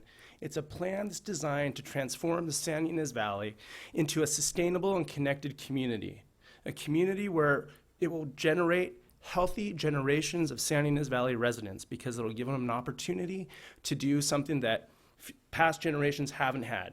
And that is ride your bikes to school, ride your bikes to work, be healthy. Go out for your afternoon exercise after work, because you have a safe place to ride your bike, go for your jog, get your exercise, go for the walk.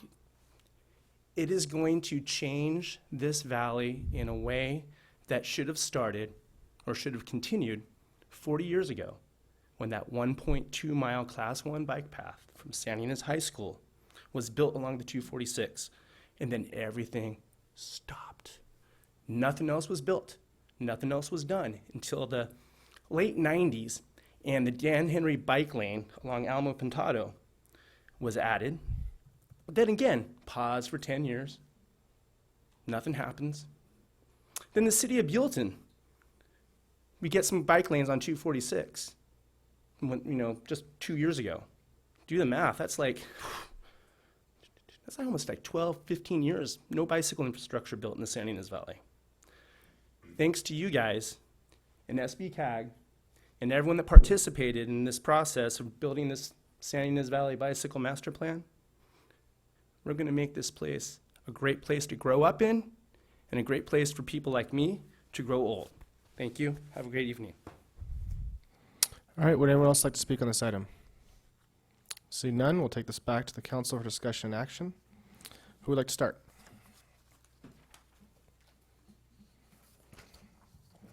I'm confused. What are we supposed to act on? Because at this point, it was just a discussion about. Well, That's a good question, Councilmember Dearness. So if there's any projects in here that you don't really like and you think we should scratch, are there any projects that you've had in your mind that you don't see in here that you think we should add? Or should we modify any projects that you heard about or read about in the report? So delete anything, add anything, tweak anything. So I think that this did a really good job at kind of separating out the different items per jurisdiction, and then also showing the multi-jurisdictional projects. Probably the ones that pertain most to Solvang to prioritize would be maybe some of the ones that we have more direct control over, right? So Sure. that would be on page 90 of the packet.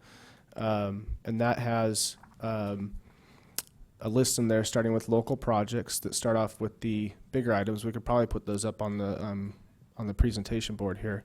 And then you have multi-jurisdictional projects, which we will have, they're great to prioritize, but it'll be harder for us to have more local control over getting those done. Those are things that have to be worked on with those different jurisdictions. And then we have the aspirational projects.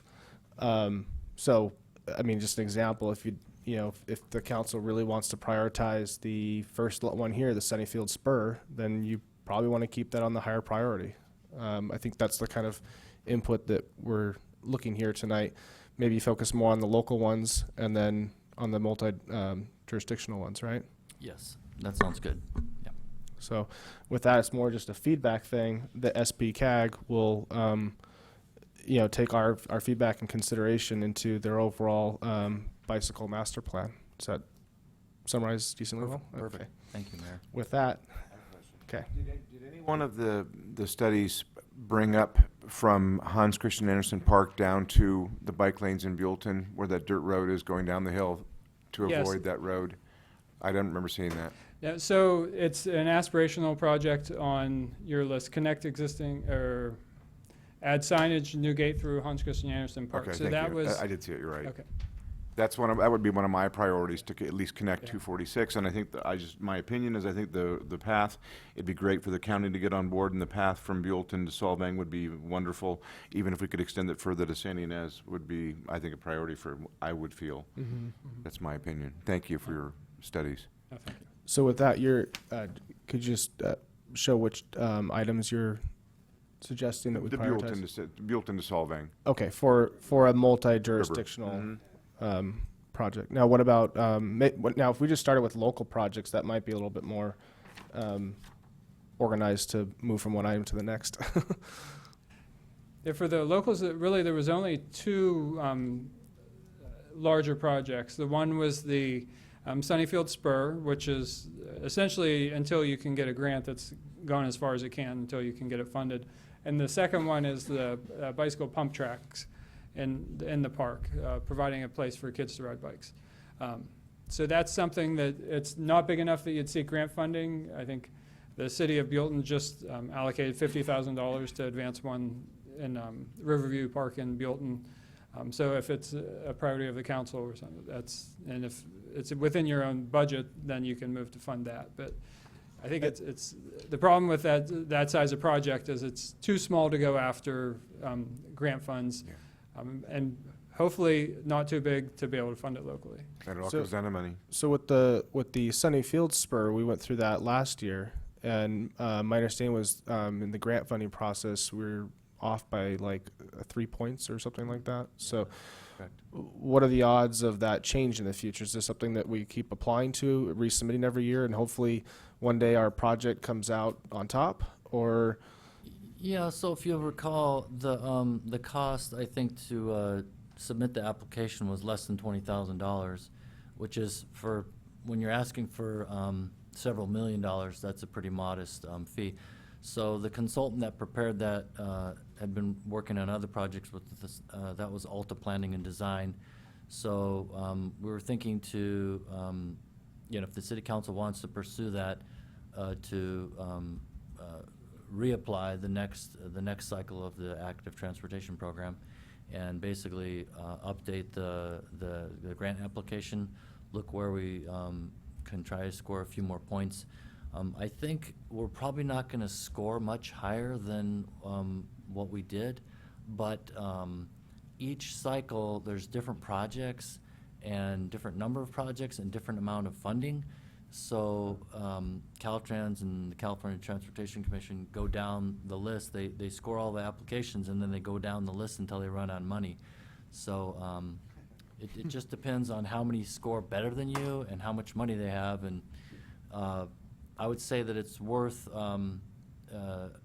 applying at least once more for sure, and possibly, if we're not successful next time, wait again and try again. But it's just since it's unknown how many people will apply, and the dollar value of those projects that are submitted and how much funding is made available. But we can keep resubmitting year after year. I think my only concern, so I do understand that. I know that projects will change, and we might all of a sudden score better, maybe even come out on top. Right. But one of my concerns would be, I think we paid, what was that firm, Alta something? Yeah, Alta Planning and Alta Design.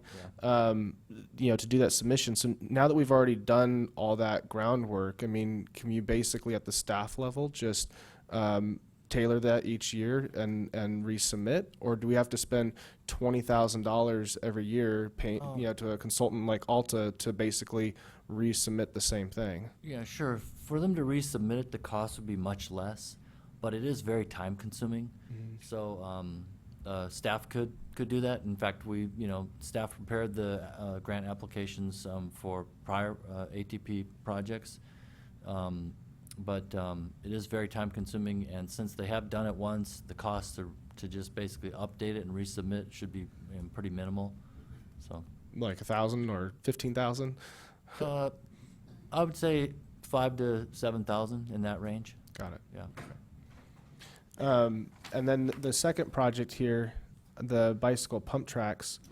I see $3 signs, and the one on top of it I see $4 signs. But standpoint, what kind of money are we looking at?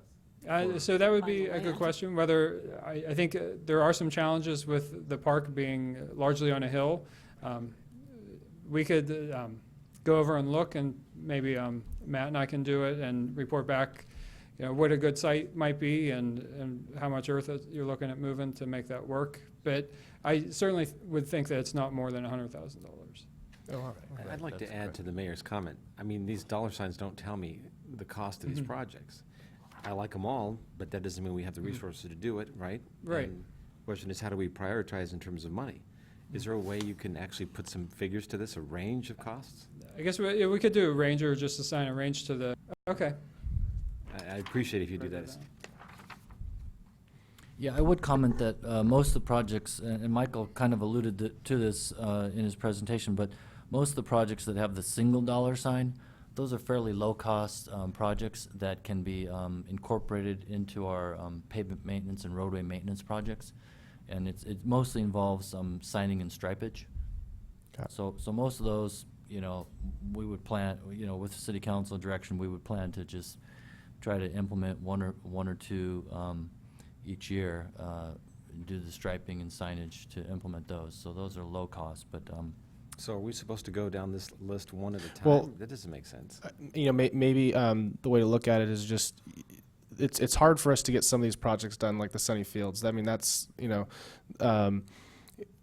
just more on the whim of actually getting grant funding for it or not. But as a city to pump out that kind of money for that project, that wouldn't make sense to me.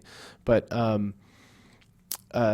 these other projects that are more feasible, we can obviously prioritize, and then maybe even building in some of these other smaller projects into our CIP plan every year. So it's like, you get progress each year with some of the lower hanging fruit. Might make some logical sense. Does that? Yeah, I agree. Okay. So I was going to mention too, one of the projects proposed in next year's budget is the facilities master plan. And that would be looking at the public buildings and public restrooms in the city parks. And we could, if we could look at, do a basically preliminary design for a pump track as part of that. Or if you're not interested in doing the facilities master plan, we could just basically do a preliminary design, look at a few alternatives for this these pump tracks. And as you can see, the ones that are just dirt, it's basically a little bit of grading and some signage and maybe some benches and things like that. So the tricky thing in Hans Christian Andersen Park is because of the topography, where would you put it and how would you lay it out and all that. But we can do some a little study just to look at different possible locations within the park and put some cost to that. That's like the next step. Yeah, and I like the pump track thing just because it kind of hits a certain demographic of the community that is looking for things to do in the San Ynez Valley. So I think that it's kind of like the little skate park that we have down there. This kind of fits along line with that. Okay. Just real quickly about some of these other lower hanging items here. I noticed that one is on, for example, the street that I live on. So am I on any kind of conflict of interest on discussing that item right now? There could at least be, if you were to say prioritize that project as the number one, and it had an increase or decrease on the property values of your home, that could constitute a conflict. But the approval of the plan in general with very general discussions about prioritization. Ultimately, when the decision comes up to fund, that would be really a question to step down at that point. This is just more of a discussion of the plan itself. So with that, are there any of those items in the local projects that this council wants to see removed or prioritized, or? I have a prioritization of about 7 items right off the bat, and that would include all of the sharrows, because to me that seems like a natural progression of what we should be doing. If we're going to be doing road improvements, we should just automatically strike those. Because that, like, anytime we slurry seal or things like that, we could then add in. Right. You know, it's not like a huge cost, right? It's just Right. you do it at the time that you're doing maintenance. So I think that's a given. And then my other priority would be formalizing Highway 246 shoulder as bike lanes, because that's where people ride from here to Buellton out to Santa Rosa Road. They ride on the shoulder there at 246, and it's not really a lane, it's a fog lane. Right, it's a challenge, and I think we've worked to try and get Caltrans to see the light and formalize them as bike lanes, and they felt that they were adequate as they were. I'll keep on them to see if they can formalize them as bike lanes. And my argument is, you go from here to Buellton along the highway, it's the speed limit's 55 miles an hour. I might go ride my bike down there, but I'm not gonna let my kid do it. So that's the, you know, at a bare minimum, I'm just asking them to show that we feel it's safe enough to call it a bike lane. Right, and I mean, I would love to expand beyond Solvang and take it all the way out to 154 also, but that is our jurisdiction. Now, I think as the opportunities come up with Caltrans, I would be arguing for all of it.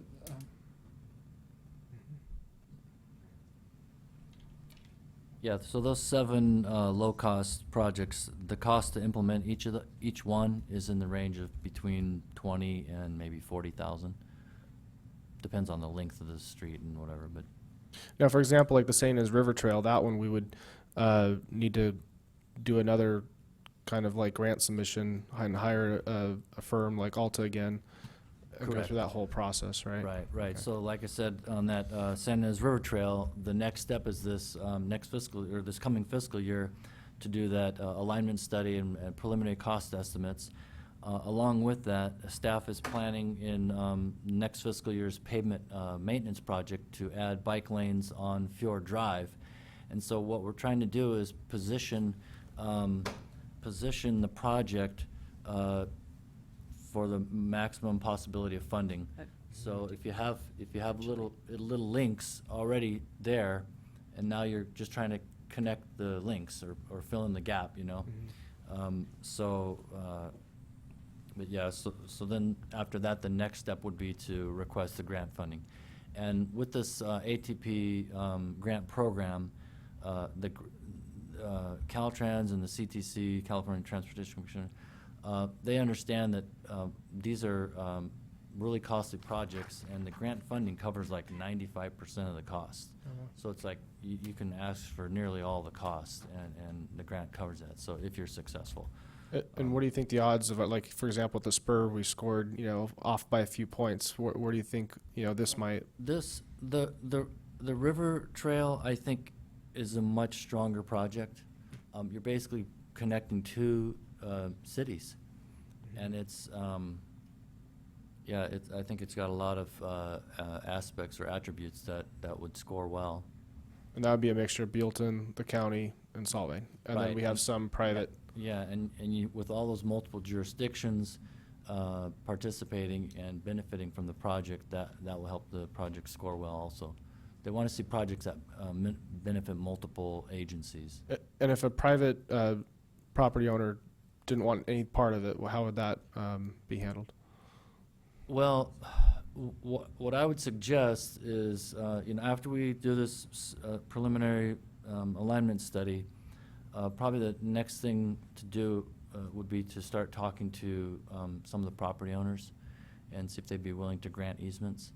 And you know, so if every property owner down the row doesn't want to grant an easement, now it's a little bit different because this river trail The concept at this point would be that it would be built in the 100-year floodplain. So it's not any area that anyone can build a structure on. And it's an area that they could only really use for maybe to cultivate. But so the bike path would close, you know, if Lake Achuma was spilling and the river was really high, you know, on those rare occasions. But so the value of the land would be, you know, more limited, and granting an easement in those type of areas would have, you know, should have fairly minimal impact on the agricultural operations for some of the vineyards and the cattle and the horse stuff you see along there. So that's kind of the idea. But yeah, if we had acquired all the right of way or easements, or at least had you know, pieces in place to do that, that would really make our application strong. So. Got it. Yeah, because Caltrans, they don't want to give you a bunch of money, and then you can't end up building it because you end up not being able to acquire the right of way. So. Perfect. Is there any direction here on how to prioritize some of these things? I think I'm hearing that I like that news about the St. As River Trail. We'd probably need to engage in the same process with a consultant like Alta, right? And then move down that. I don't know what the timeline or when we would want to do that. Sure. The next step this next fiscal year is the alignment study and the preliminary cost estimates, and then when we get to the end of that, then we'll know better kind of the next steps. Okay. And we'll come back to the city council Perfect. with a report on that. So maybe a prioritization on, for the local projects, some of the, Tier 3. the lower hanging, fruit there with the Okay. signage and sharrows, right? Got it. I think the bicycle pump tracks and Hans Christian Andersen would be great. It Okay. kind of revive the park a little bit. I think the bike spur, you know, we can keep resubmitting or try to pick our year that we think it's the. I don't know if we have any knowledge of what else is being submitted. You know, It's hard to. It's statewide, so it's. I don't think even Caltrans knows, but. But I mean, in general, I think this is great, and I think I like the order of a lot of these items. So. Okay. Okay, I really, really, really want to throw in formalizing Highway 246 shoulder as bike lanes. That's Mm-hmm. that's Now that one at a mandatory. prior meeting, I believe you wanted to delay that until the SBCAG study that's going on right now. Circulation study, right. Circulation study, yeah. Is that still your desire? Well, I mean, I think we need to have that on our list as a priority. Okay. Because, you know, looking at the river trail and the expense that involves, I think your more experienced bikers, and just for safety reasons, and we already have the shoulders there on the 246. Just go ahead and do that. I mean, the San Ynez River Trail, that entails, you know, getting easements or purchasing property from private landowners. That's It's a very- multi-year it's very, project, very isn't it? complicated. It would be wonderful, because then it could hook right into the Fjord Drive bike lanes if we did it that way. Yeah, Which exactly. ought to be on our list of priorities too, because as Matt was saying, that's how you link, you get your links going, and then you can do a connection. So SBCAG is, like Michael mentioned, is really trying to push Caltrans to formalize Highway 246 as shoulders as bike lanes. And again, this is basically the stretch between Solvang and Buellton.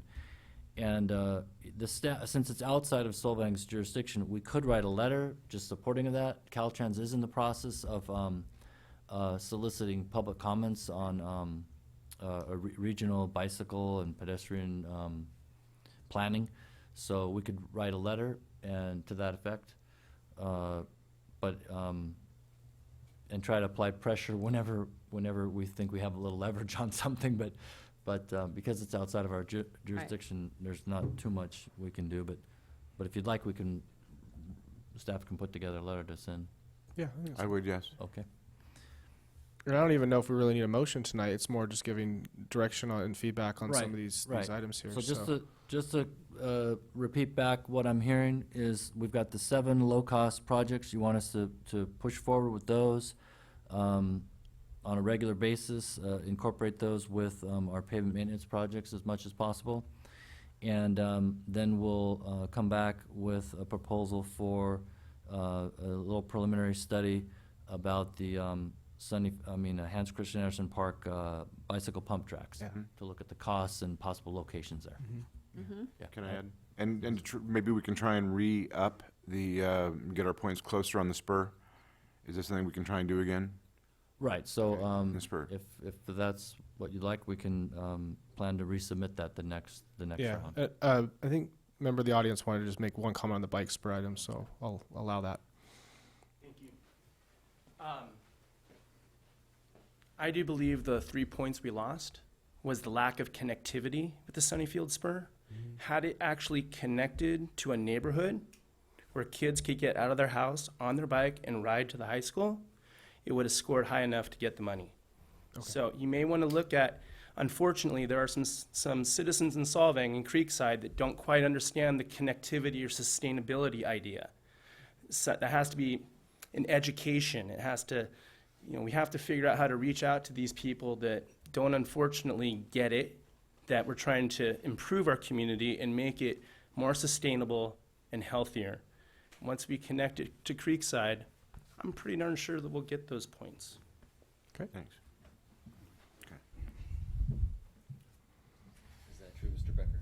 I think it would help, and I think having this plan adopted before that application goes is going to be also a big boon, because we had a terrific turnout with the public process. And when we can demonstrate that this is a priority of the public, then that would go a long ways. Because before, it was included in the regional plan, but for that, it's where you're looking at the entire region, where we had a workshop in Santa Maria, we had workshops in Santa Barbara. Really, we didn't even engage the valley to the extent that this plan did. This plan is entirely focused on the valley. This project was included in there, and the public said it's a priority. Perfect. So are you looking direction for us to be open to the next submission that, for example, with the bike spur project, that we resubmit with the inclusion of the connection to Creekside? I think Well, let me just, you may recall, so there was quite a bit of opposition to that.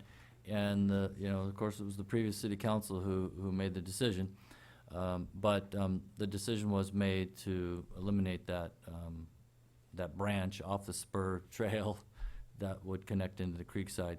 So I think if you plan to pursue that angle, I would advise having some more community meetings and see if there's real consensus for that.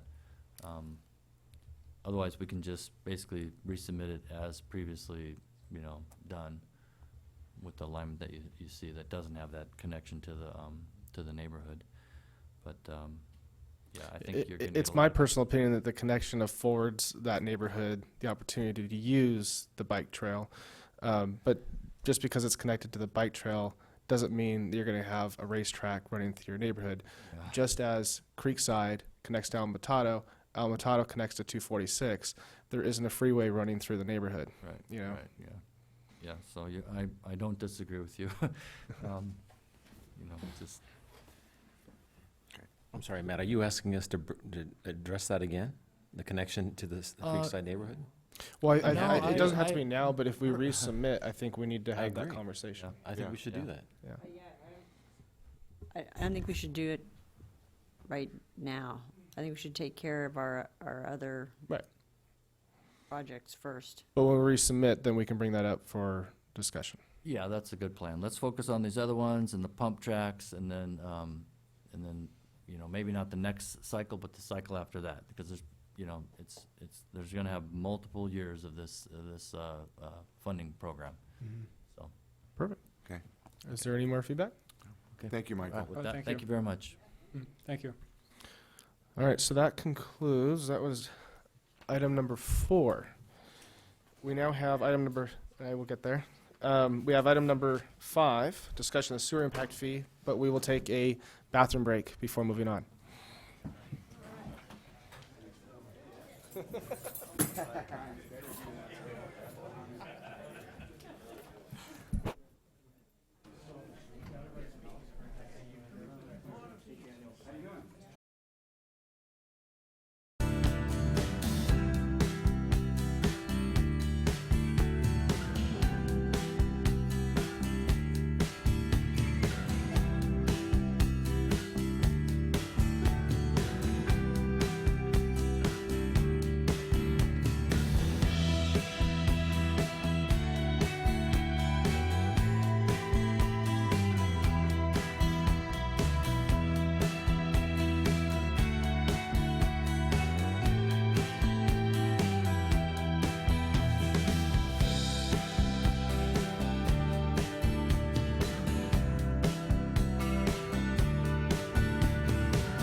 Item number 5, discussion of the sewer impact fee.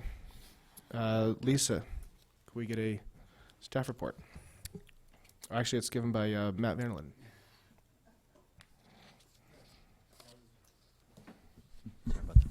I will just go ahead and launch right into it. So before I begin the actual presentation, I did want to just make it clear, you know, why are we proposing this? What's the purpose of this? So we have these problems with our sewer system, and the staff does not have clear direction on how to work with the developers to help their projects go forward. And so we're really, we really feel this a sewer impact fee is the best way to address this problem and enable developers to move forward with their hotel and restaurant projects and whatever projects they have, and pay their fair share of a small fair share amount towards you know, upgrading the problem sections of the sewer system. So that's the really focus. We really need the city council's decision to help us move forward, and to help we're trying to help the developers basically, and make sure we protect the residents and other businesses of Solvang. So anyway, with that, I will launch into it. The proposed sewer impact fee. By way of outline, I'm going to give a little bit of background. I'm going to discuss briefly about the developer input that we received, and I'll go through how the fee was calculated. We'll discuss some alternatives and then talk about our recommendation and the next steps. So approximately 60%, the city of Solvang was approximately 60% built out when it incorporated in 1985. And a few years later, in 1988, the city did the sewer system adequacy study. And in that study, they identified 35 segments of the sewer system that needed to be replaced and upsized. Then, since that time, we've had a few different past development projects that have addressed some of these upgrade needs. So the Nyborg Estates project did some sewer improvements to address some of these problems. The Village Collection residential subdivision also did some work to address it. And then more recently, just a couple years ago, the Solvang Senior Apartments replaced a segment of the sewer system on Alisal Road from Mission Drive up to Maple Avenue. And I did want to mention our general plan land use policy 1.6. Basically, to summarize, it states that you know, the staff is to review project demands and ensure adequate levels of service, and that applicants are responsible for improvements to serve new development. So staff proposed a sewer impact fee back in August of 2018, and at that time the city council took no action. So I did want to just show this map that all the segments of the sewer system that are highlighted or shaded there in yellow and green are the segments that were identified in the 1988 study, and the ones that are green indicate that those problems have been resolved by these other past projects that I mentioned, the Nyborg Estates, the Village Collection, and the Solvang Senior Apartments. So in 1988, it was all those yellow and green shaded ones. Now what's remaining is just the yellow shaded problem areas. So as I mentioned, in August, this past August, staff proposed a sewer impact fee. The city council took no action, and so therefore staff sought further input from the development community. Over the last couple months, we had 4 open meetings. We invited all of the developers that are currently or recently have done projects or currently doing projects in the city. And we had 8 different developers that showed up and participated in those meetings. We reviewed with them our methodology, our proposed methodology for the sewer impact fee, and we had wide support for the methodology from the developers. We also showed them what the the preliminary estimate of the fee, and we had a lot, basically very broad support from the developers of the methodology, the concept of the fee.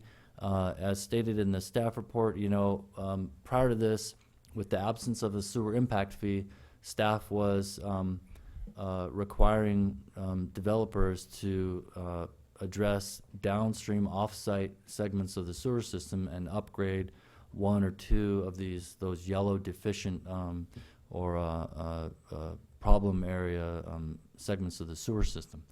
So this methodology is actually a more fair way to allocate a fair share cost to all the different types of projects. And as I said, as we met with them, we received their comments. They had quite a few really good comments. And although our methodology did not change, we did make some adjustments in the calculations based on the comments that we received from the developers. And that is, those are incorporated in the fee that's being presented this evening.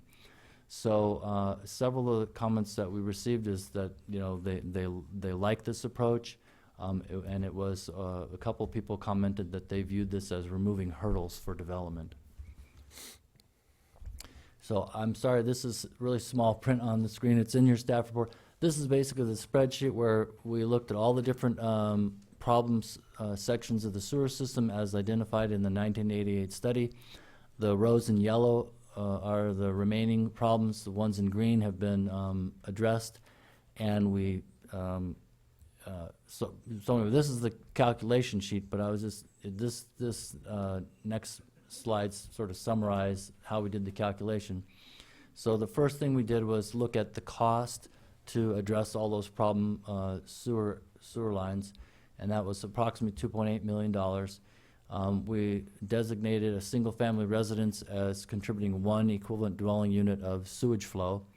And then we identified apartments and multifamily residences also having that same, approximately the same generation of sewage flow and one, what we call equivalent dwelling unit. The EDU is the equivalent dwelling unit.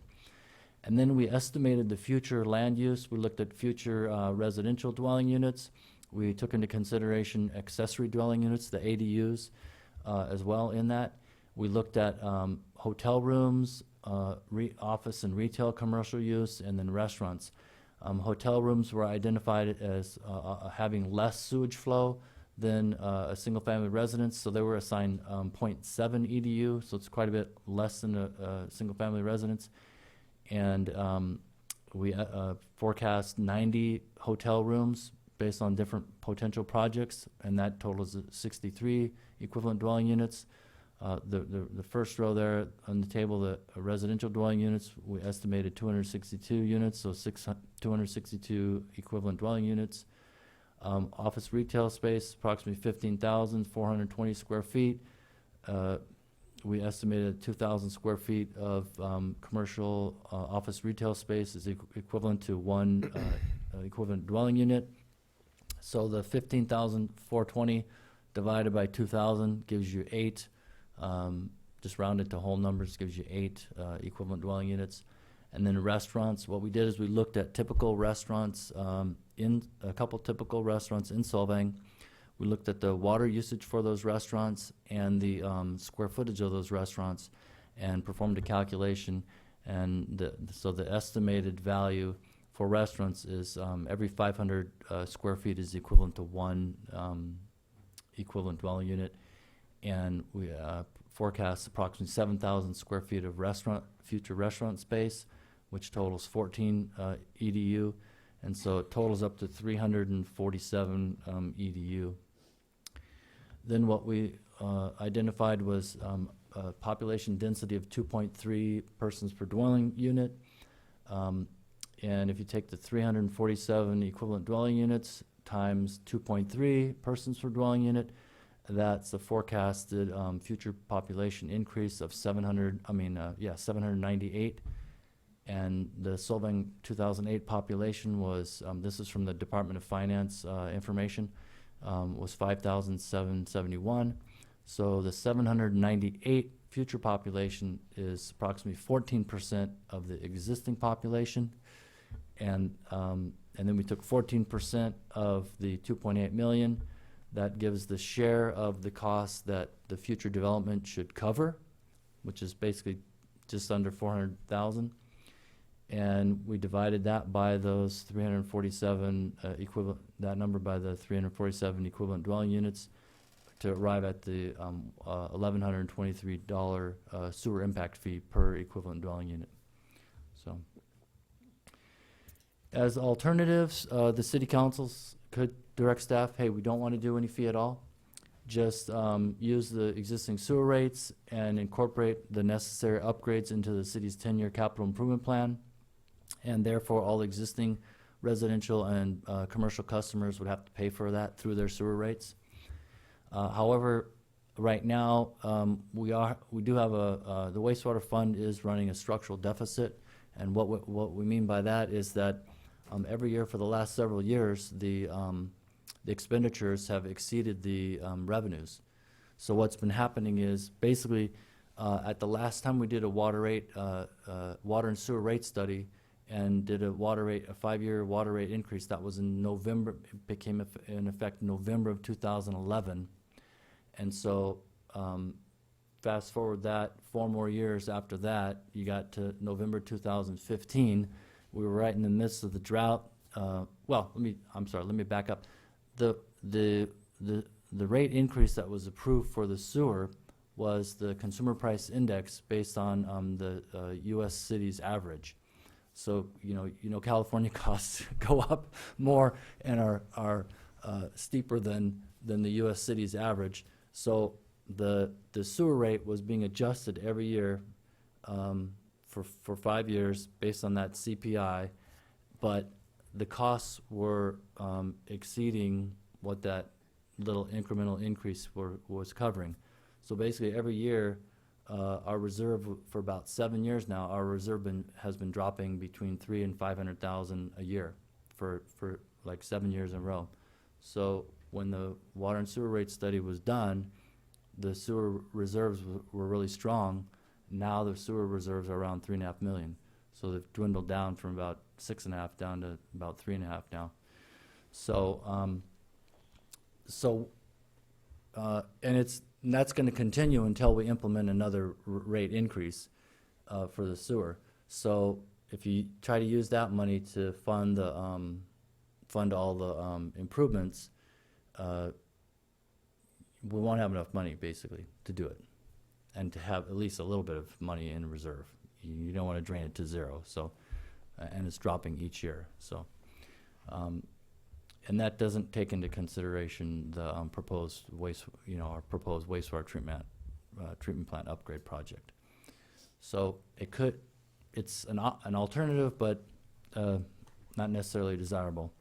The other alternative is we could hire a consultant to do a detailed sewer master plan, a detailed analysis of our existing infrastructure, the capacity of our facilities, and come up, basically redo what staff has done for developing the sewer impact fee and a recommended sewer rate increase to address all the upgrade needs.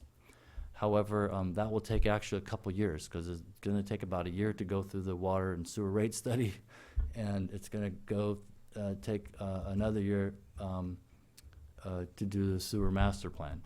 So what we're trying to do now is provide an immediate path forward for these development projects that are in the queue or wanting to move forward, and so we could actually implement, or the city council could choose to implement the sewer impact fee as proposed, and also direct staff to move down this path of this alternative 2, and then eventually update the fee based on new and better information.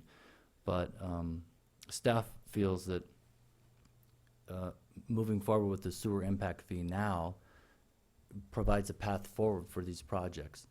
And I should say that I think you all know it's not a perfect world. This isn't a perfect sewer impact fee. We had to make estimates. We had to. A lot of this is based on estimates and forecasting.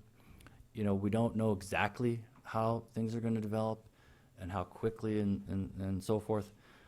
So it's not staff's intention to try to say this is the perfect fee and this is the perfect calculation or anything like that. But we feel it's defendable, it's fair, it's a immediate path forward for these development projects. And staff we really don't know what to do about these problems with the sewer system unless we get some direction from the city council. So staff has tried to address it in the past, and the development community was up in arms, and they didn't like it. They were vehemently opposed to it, and staff got a lot of criticism because of that. But without a sewer impact fee, we don't know what else to do. And so we're presenting this to you to hopefully get your direction and move forward. The final recommendation is, of course, to proceed with the sewer impact fee, even though it may not be perfect, but it's a fair and good path forward at this point. And the next steps would be to have a first reading, a public hearing, and a first reading of the ordinance, then a second reading and adoption of the ordinance at the subsequent city council meeting, and then wait a 60-day period for the fee to take effect. And that concludes the staff report, and of course I'm happy to answer any questions you have. Are there any questions of the staff report from the council? I do. Okay, Robert? Matt, when you started this report or these studies, when you were meeting with the developers, right? Did any of them come across as the fees you were trying to get from them were surprises, or was this all laid out way before any of these developers you met with were trying to do projects here in the city? So I'm not sure quite When the city went to these developers and said, well, you need to pay for this, was that laid out in the very get-go when that developer pulled his permit? Or is this something that was like, I don't want to say sprung on a developer, but are these surprises to the developer? Well, just to help clarify, is the question the costs for doing sewer improvements? Completely laid out from the get-go. As opposed to the fee, in which we recently just met with the development community to talk about this methodology for a fee. Okay, it is apples and oranges then. All right, that's fine. Yeah, so I'm just trying to clarify. I think you're asking the first question, which is previously our strategy of doing this was, were we laying out as a developer came in whether or not, or exactly what sections or estimated costs for sections downstream that Correct. they were having to do improvements. That was my question. Okay, and yeah, so the answer is, for some, yes, we did a good job and clearly communicated, and for others, we didn't do this very good job.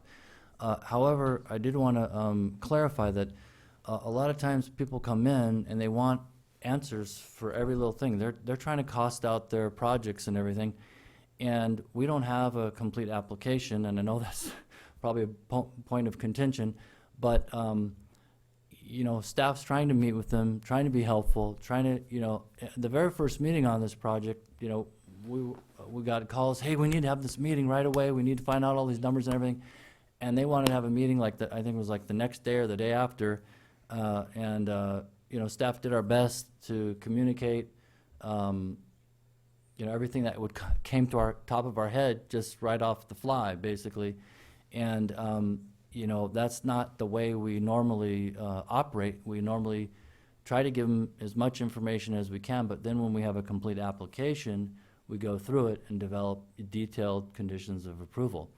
And once that happens, then, if we screw up and we didn't tell somebody something, if I screwed up, I'll tell you, I screwed up, okay? But at that point, it's been well vetted through the staff. We've had time to think about it, sleep on it, make sure we haven't forgotten things, and can provide comprehensive, comments and conditions of approval.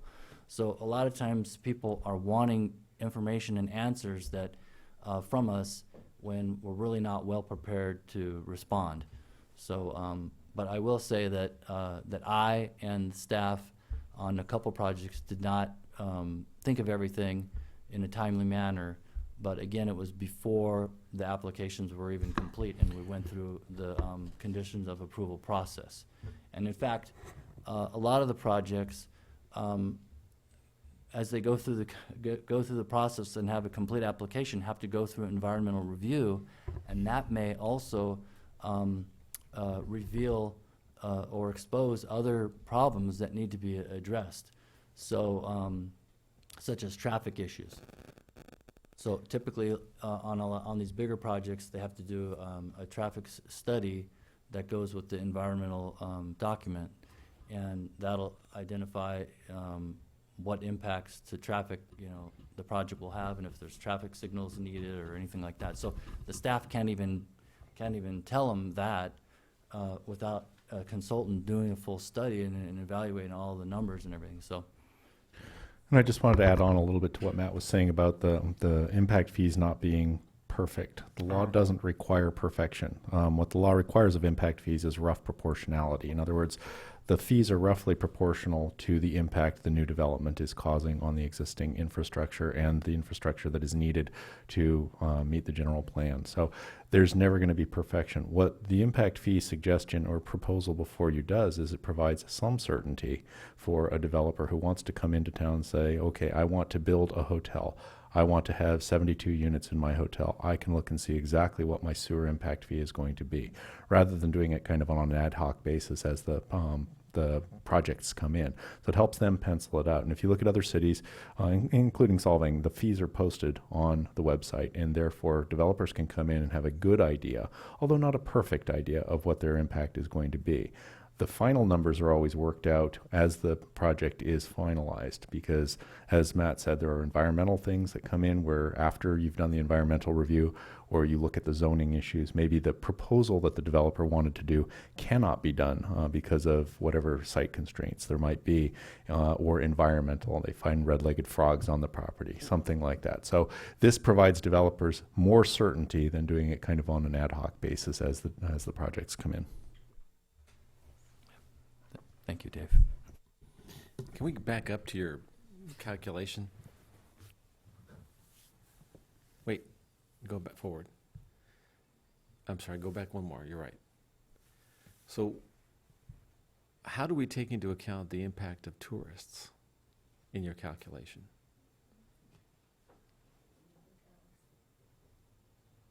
Yeah, oops, sorry. So tourists, obviously they stay at the hotels and they eat at the restaurants. So really the only way that the tourists are paying is they're supporting those businesses, which in turn, use water and pay sewer rates. And so that's the mechanism for the tourists. Okay, at this point, that's the only mechanism. So you're saying, if I'm reading this correctly, a hotel, for example, with 90 rooms would have a 63 EDU count. Correct. Now this again is projecting, so what we're trying to do is allocate a fair share of the cost to fix this problem to the future development in the city. So the existing development pays for problems through their sewer rates into this sewer fund. But this is for proposed new development or redevelopment. And so we're forecasting that future portion, and that future portion represents approximately 14% of what the current population is. In terms of sewer flow. So this is all trying to have a method to equate it back to sewer flow. And these are just your projections that at build out we have this much potential for these. Correct. This much future estimated. Or additional. Yeah. Yes, exactly. So like the 90 rooms would just be a count primarily of boutique hotels, or a hotel adding a few rooms, or. Correct. Yeah. Exactly. Yeah. So for example, the Adderdag Inn has purchased the vacant lot next to their property, and they're proposing, I think, 24, 25 new rooms. So it's the added, so that would be part of that 90. Don't you think you're undercounting it? Well, staff went through. This is really conservative. This is our. That's exactly right. Microphone, but yeah, if you go up, it's going to affect this, which is one of the I've heard goals that we would love to see Solvang be able to move up as opposed to moving out. So that would affect this as well. So I believe it's correct. This does not take into account redevelopment, whereby you would be intensifying uses. That gets into a part of what Matt was saying in terms of this is a, you know, as he said, it's a defendable methodology. It may not be a perfect for every single scenario. And so if we then went from today and additionally started doing some infrastructure studies to take a look at, as council sets a vision, if redevelopment and densification of the existing TRC is something that's of interest to council, then we would need to study that, try to understand exactly what that looks like, what the, you know, what the end goal is, what the target of that redevelopment and densification would be. So then we could start to put assessments to, okay, how much additional flow capacity is required. And just to touch on that while you're on that subject, but if, for example, I think it's Atterdag Village, you said, proposed another 25 rooms? Atterdag Inn. Atterdag, sorry, Atterdag. If that were to happen, when they would go through that process there, those 25 additional rooms, would they pay into the normal connection fees and everything? And then on top of it, we would then assess an additional fee for, Correct. okay. Correct. So they would pay a sewer connection fee. That's basically buying into the existing system and sort of paying their fair share of the cost of the existing infrastructure and the wastewater treatment plant. And then they would pay 25 times the 1123, or yeah, times 0.7. Yeah, because a hotel room is only 0.7. So about $19,500 would be the sewer impact fee portion of it. Per room? No, No, total. total, for the whole okay. thing. So that's very reasonable. Oh, but I meant what I was talking about was the connection fees. You got the connection fees, right? And then that are separate. So Yes, yes. So the connection fee is based on the water meter. The sewer connection fee is based on the water meter size. got it. And in that particular case, the Atterdag Inn has a 2-inch meter, and they've already submitted their calculations, and we've determined that a 2-inch meter is all that they'd need, even for the expanded. The 2-inch meter is actually way oversized for what they have right now. But that's sort of an exception. You don't normally see that. Normally, you'd see something like a 1-inch meter, and then they go to expand, and they would need a 2-inch meter, and so they pay the difference, the delta. So there's a connection fee for a 1-inch meter. There's a connection fee for a 2-inch meter. If they have the 1-inch now and they need the 2-inch, they just pay that difference. They don't pay the whole amount, just the difference. Can we go back again? Sure. So in their case, they would really have nothing additional they would need to pay into our water infrastructure. They would only be having to pay into The sewer impact fee, yeah. And so for the Atterdag. what for about the connection fees? Would that be the same thing if their sewer line has to be upsized because of the increase in size of the hotel? That they would pay? No. So okay, I'm not. Okay, so let me just. I hope I'm understanding you correctly. So for the Atterdag Inn, just as the example, they have a 2-inch water meter, so they don't have, and that's the proper size for the proposed expansion, the existing plus the proposed expansion. And so that means no water connection fee, no sewer connection fee. Now, if they do have to physically upsize their sewer lateral from a 4-inch to a 6-inch, they would have to pay for that. That's what I was talking about. That's just whatever, a few $1,000s to hire a contractor to, rip out the old one and put the new one in. So you may be talking $5,000, whatever the, going rate is that they can get a contractor to do that. The only fee they would pay is the sewer impact fee, which Dave calculated approximately $19,000. So for them, they're in a really good situation because they had this oversized meter for all these years. Okay. Can you go back? Yeah. To the previous slide? My problem with what your calculation is that. That one there? Yeah, Okay. I get this impression that you've underestimated the growth of the town. I mean, you're assuming that the town's gonna grow by that amount? Over what time frame? This is only, I believe this is based on the existing zoning of the general plan and vacant parcels. So that's where, back to the prior question, this is not taking into account additional densification. And if that's something that I agree should be taken into account, particularly if that ends up being a focus of the city council, that's not what this fee is taking into account right now, because we don't have any basis yet to estimate what additional density would be. Until we meet in the retreat and discuss it. right? Until the council, at some point in time, makes that a strategic priority of theirs, so that we know that that's something that we could go and get you cost estimates on doing the work in order to do those assessments, and then you can weigh So that. if we if it doubled the number of hotel rooms and restaurant space and all that, then that fee would drop in half, wouldn't it? From 1,100 to 600, basically. Well, no, because, so if you do a sewer master plan and you forecast double the growth, Mhm. well, that's gonna increase the number of problem sections of the sewer system. So all the ones that are just like right at the threshold right now, there's a lot of them that are gonna bump over. Because unfortunately, when the city was built, it was very piecemeal here and there and so forth. And they put in a lot of 6-inch sewer lines where they should have planned for 10-inch. And they put a lot of 8-inch where they should have planned for 12-inch, you know. So you're And saying so- this underestimates the potential problem. Well, I Based on think what build out, they're, we're trying to get it as precise as we can based on what we know for the build out. But if the city does develop more intensely, which, you know, I mean, it may, but this is based on what we know today for build out and the vacant parcels and so forth. I This is get our where you're coming best. from. I understand that. But I just feel like what you're, that's why I made you do this. What you're saying is it's a snapshot in time. Based on that snapshot, this is the cost. But Correct. reality is, we're probably going to be twice that size in the future. Well, can Right, I add as well? So the idea is move forward now with something that's reasonable and fair, and then in the near future, do a sewer master plan. The city council can give whatever, you know, direction or input as far as what they think the future I think we need to do it. growth would be. Then we would look at that, you know, and that goes into, are you gonna be more dense, or are you gonna annex areas or whatever? And so, the city council would actually have a workshop where the city council would give us, you know, input and guidance on exactly what they think, you know, that future growth or whatever's gonna be.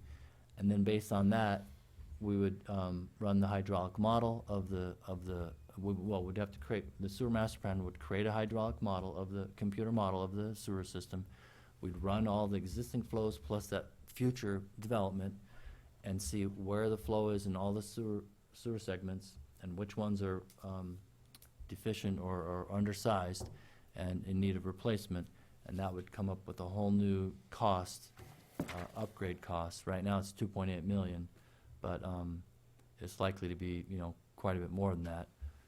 And normally when you do sewer master plans, the industry standard is to project out 20 years, because really beyond that, you're just like, it's like really just totally guessing. But but I think the key takeaway from this is these numbers are relational to the current zoning and situation we have today and the current projected growth we have going forward. And when you start changing things, you know, in a more dramatic, or, you know, even if you just rezoned a particular section of town, or you did a light annexation towards the west end, that's going to change all those calculations, and it's going to have an impact on, I hate to say it, but our 1988 sewer study, you know what I mean?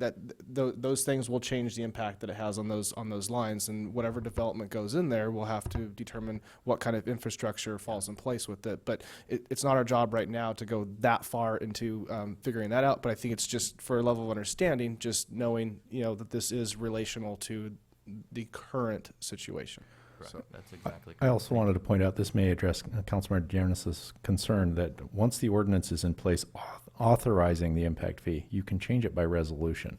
So if those situations change, you rezone and there's going to be more development, you just pass a resolution. 60 days later, that fee goes into effect. So this is not going to be locked in stone forever and ever. You have that option to increase it. We will also be including an increase ticker, so to speak, in the impact fees so that it increases at a rate commensurate to the cost that is being reflected in the costs of doing business to the city. So rather than just doing a CPI of all urban consumers, all items, we'll look at perhaps the construction cost index for Caltrans, which is a higher annual percentage rate, which will keep in line the actual cost to the city of the increased expenses for maintaining this particular system.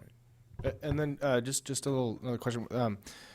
For example, when a project goes through our cycle and they make it to the planning commission and the subject of, for example, parking comes up, and I find that it's always very subjective on the amount that the planning commission kind of decides that project needs to pay into. Was that going to be the same process for this type of fee if we were to install it? That basically when someone makes a submission and their project is going through, that, you know, if they're going to request some reduction in fees or anything, would that be something the planning commission would then handle, kind of like parking? Or one of the things that I've been looking at in drafting the ordinance is that there will be a waiver procedure or a reduction procedure. That would come to the council, I would imagine, but I have to make some determination as to how best to create that. We first need to get the direction to draft that ordinance. If you're not on board with the concept of a sewer impact fee and you would prefer to keep it the way it has been on an ad hoc basis, that's certainly something that can be done. But because of the way that Matt has put together the calculation, we believe that this is a more transparent and more fair option for the developers, so that everybody knows at the beginning of a project, hey, if it's 42 units, it's going to be 42 times this. If it's 41 units, it's going to be 41 times this. Parking may be a little bit different situation, but ultimately it's going to be project dependent on what comes across as part of the project application. And once the city staff has a project application, we can give a better estimate of what the final fees are going to be. When it's done on a cocktail napkin and we don't have any idea of what the final project is going to look like pursuant to its environmental review, then it's more difficult for city staff to estimate exactly what the final impact is going to be of a particular development. yeah, I mean, I think this is a breath of fresh air from what was going on before. And I mean, that was when we had this topic last year. I mean, it was some very substantial fees all put on someone. And I don't think that was quite outlined, you know, very well in our process. But so I think this is far greater. I'm not saying I agree with it or I think it's perfect at this point. It's definitely a step in the right direction. So, but I just want to know more about, like, you know, how if you do have a project going through, you know, if there is going to be some kind of a waiver or variance or, you know, things like that. So if you have a project that's desirable by the council or planning commission, that they have some kind of, you know, it kind of gets in the whole like net zero impact of a, you know, desirable, you know, piece of development, and, you know. Right, and those provisions will be included in there.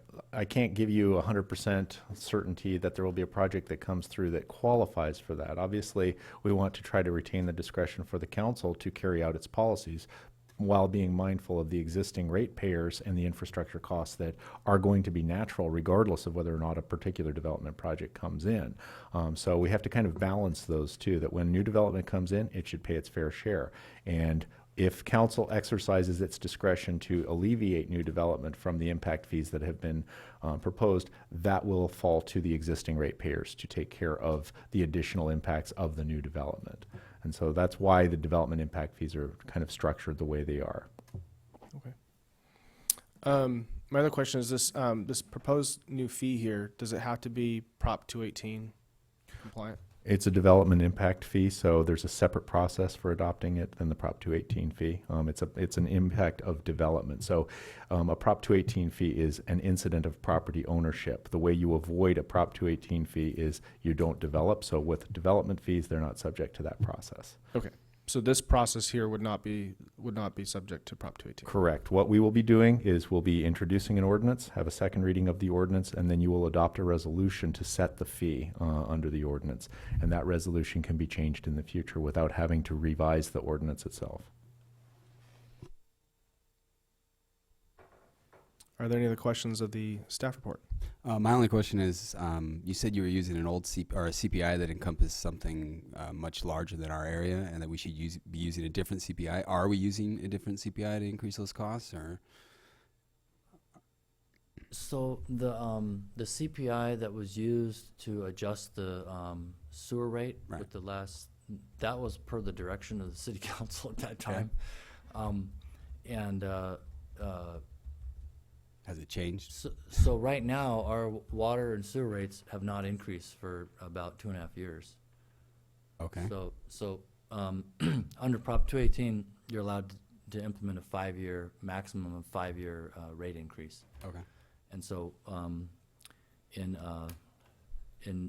November of 2015, because of the drought, the city council did not approve what staff brought forth, And then a couple months later, I think it was in January of 2016, they implemented a modified rate increase. So that was year 5 of the rate increase. So when staff brought it, like in November, the city council didn't like it, and then directed staff to modify that, and a couple months later, they brought it back, and then it was approved. So I think it was January or February of 2016 was the last time water and sewer rates were increased. Okay. What other methodologies did you use to come up with your equation? Or did you consult? What other methodologies? Right, I mean, I understand what you're trying to do here, and I think it's elegant, but did you look at other cities and the way they do it, or is there are there common methods that are done in other cities? Sure, that's a good question. So, the most common method I'm aware of is to basically to come up with the concept of a equivalent dwelling unit. And so we followed the basically industry standard concept of equivalent dwelling units.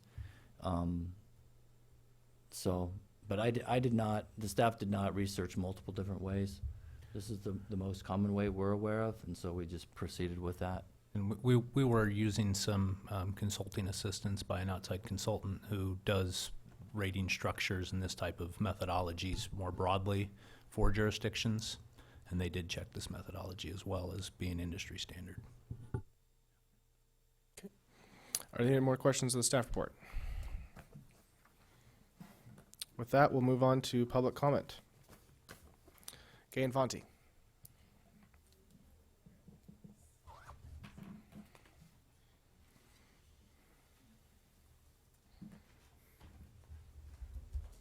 Thank you, and good evening. Matt, I appreciate all the hard work you've done on this. Unfortunately, I think that the numbers that you've come up with are just too low because it leaves $2.4 million to be paid by the city, which means by the residents.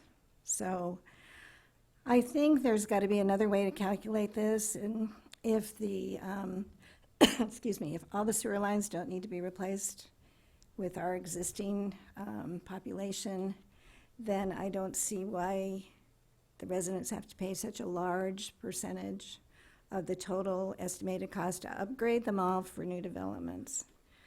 I appreciate that the contractors and developers like this a lot better,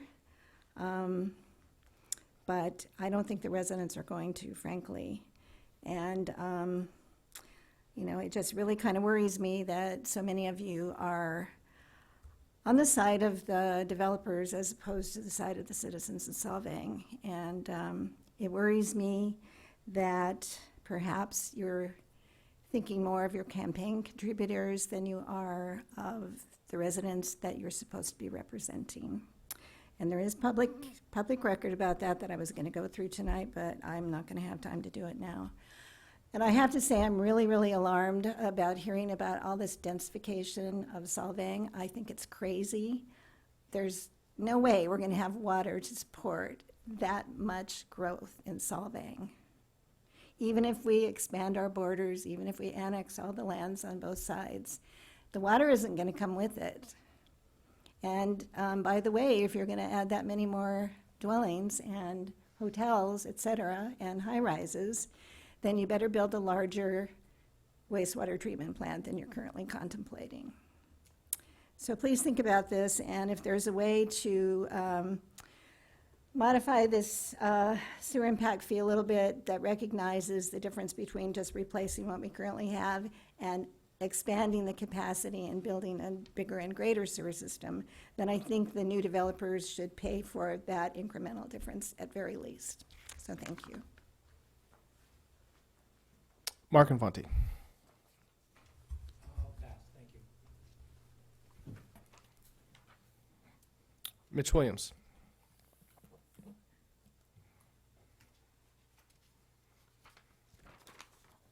Thank you, Mayor Toussaint and council members. I'm Mitch Williams. I own a couple pieces of property in the city of Solvang, and have been working with staff and council for the last 2.5 years or so. So this issue is very near and dear to me. I know more about it than I care to.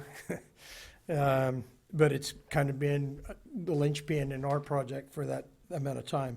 What I'd like to do, if I may, is together with my project architect, since we've worked so closely together on this issue over so many years, and with your staff, we put a letter together, which I believe was sent to each of you. It came late today. We finished it late today. I'd like to read that letter and then just add a few comments about the sanitary sewer adequacy study. I actually had my staff make a copy of this for each of you. I highlighted some points in here. You won't be able to follow while I'm speaking, but you can use it for reference and look it up later, because I will talk a moment about a few of those things. Dear Mayor and Council members, in response to the proposed sewer impact fee and the staff report released with the agenda for tonight's council meeting, I'd like to offer some additional background information for you to consider.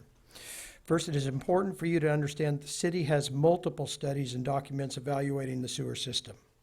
What is referenced in the staff report and what has become the reasoning behind seeking the sewer collection system impact fee is the 1988 sanitary sewer adequacy study. Conducted in 1988, that study predicted population growth and projected build out of the city that has not yet met projected levels. So important to note in that report that it's not based on your population in 1988. It's based on predicted build out for the city, which would have the population per this study at about 7,800 people today, when the reality is we're about 5,500. It might be 57, it depends where you look, but that's your current population.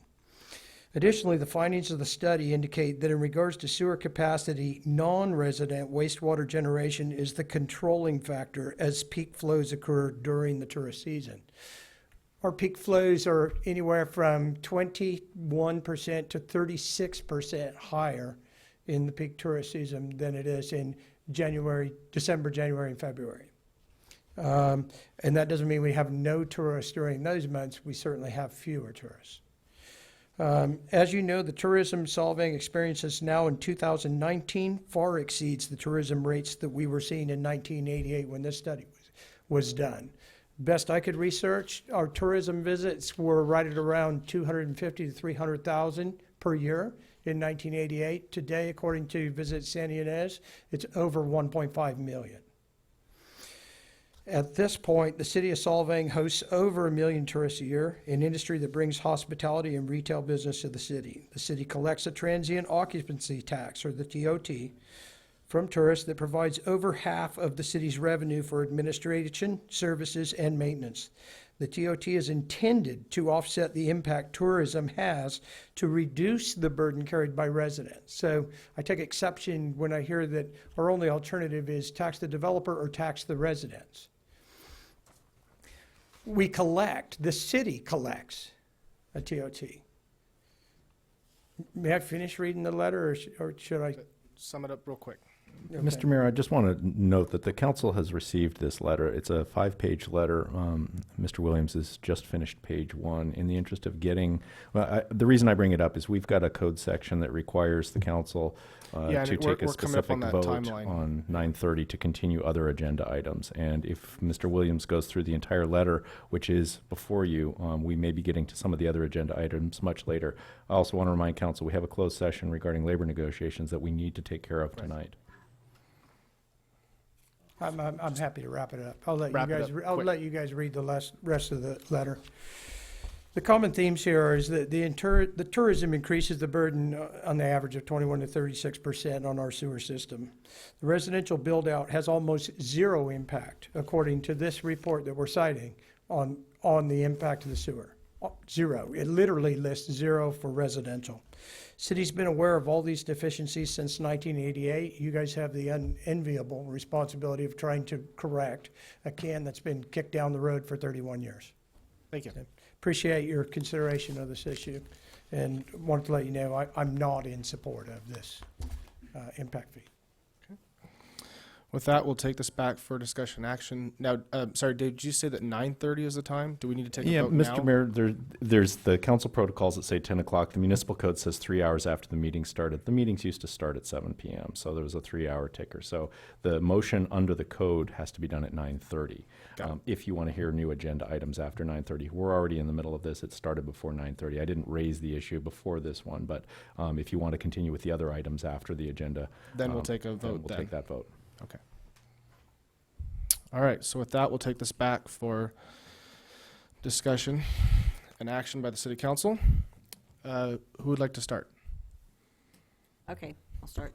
I am in favor of a sewer impact fee, then with instruction to staff to move on to item number 2, which would be to bring in the study and the assessment of our real needs. I don't want to hold anything up in the process that's going on right now. And I think he's met with a number of developers and they're all in favor of this.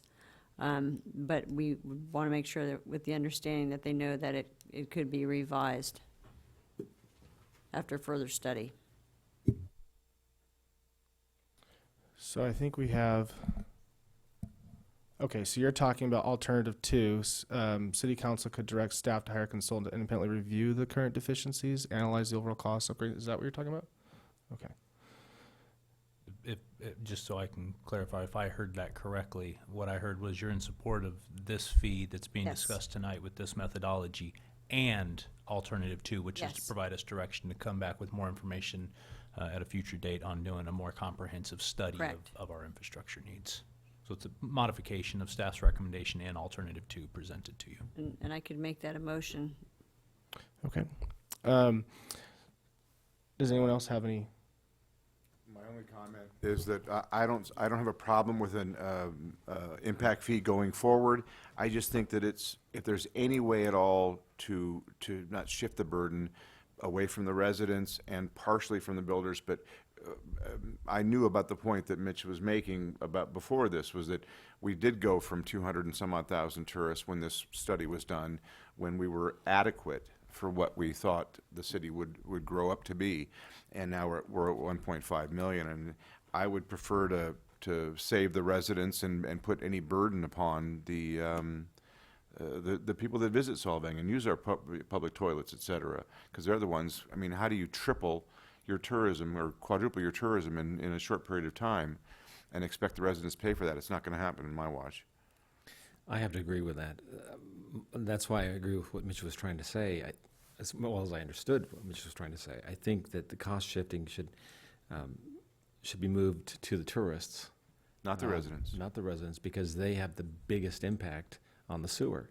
And I don't think this equation is, it was a good faith attempt to spread the cost, I get that, but I don't think this equation does it. I'm not an expert in this, but I think we can do better than that. I have no problem with it going forward, but I just think I want to shift the cost to the tourists. Well, the problem is this equation doesn't do that. So I think we need to go back and figure out a different method that would allow for that. But I just want to clarify something, but I understand the desire to want to shift the cost to the tourist, but it's hard to create a vehicle for that, because but basically the cost on the tourist is the TOT tax. That's what they pay when they come through here. That goes into the general fund.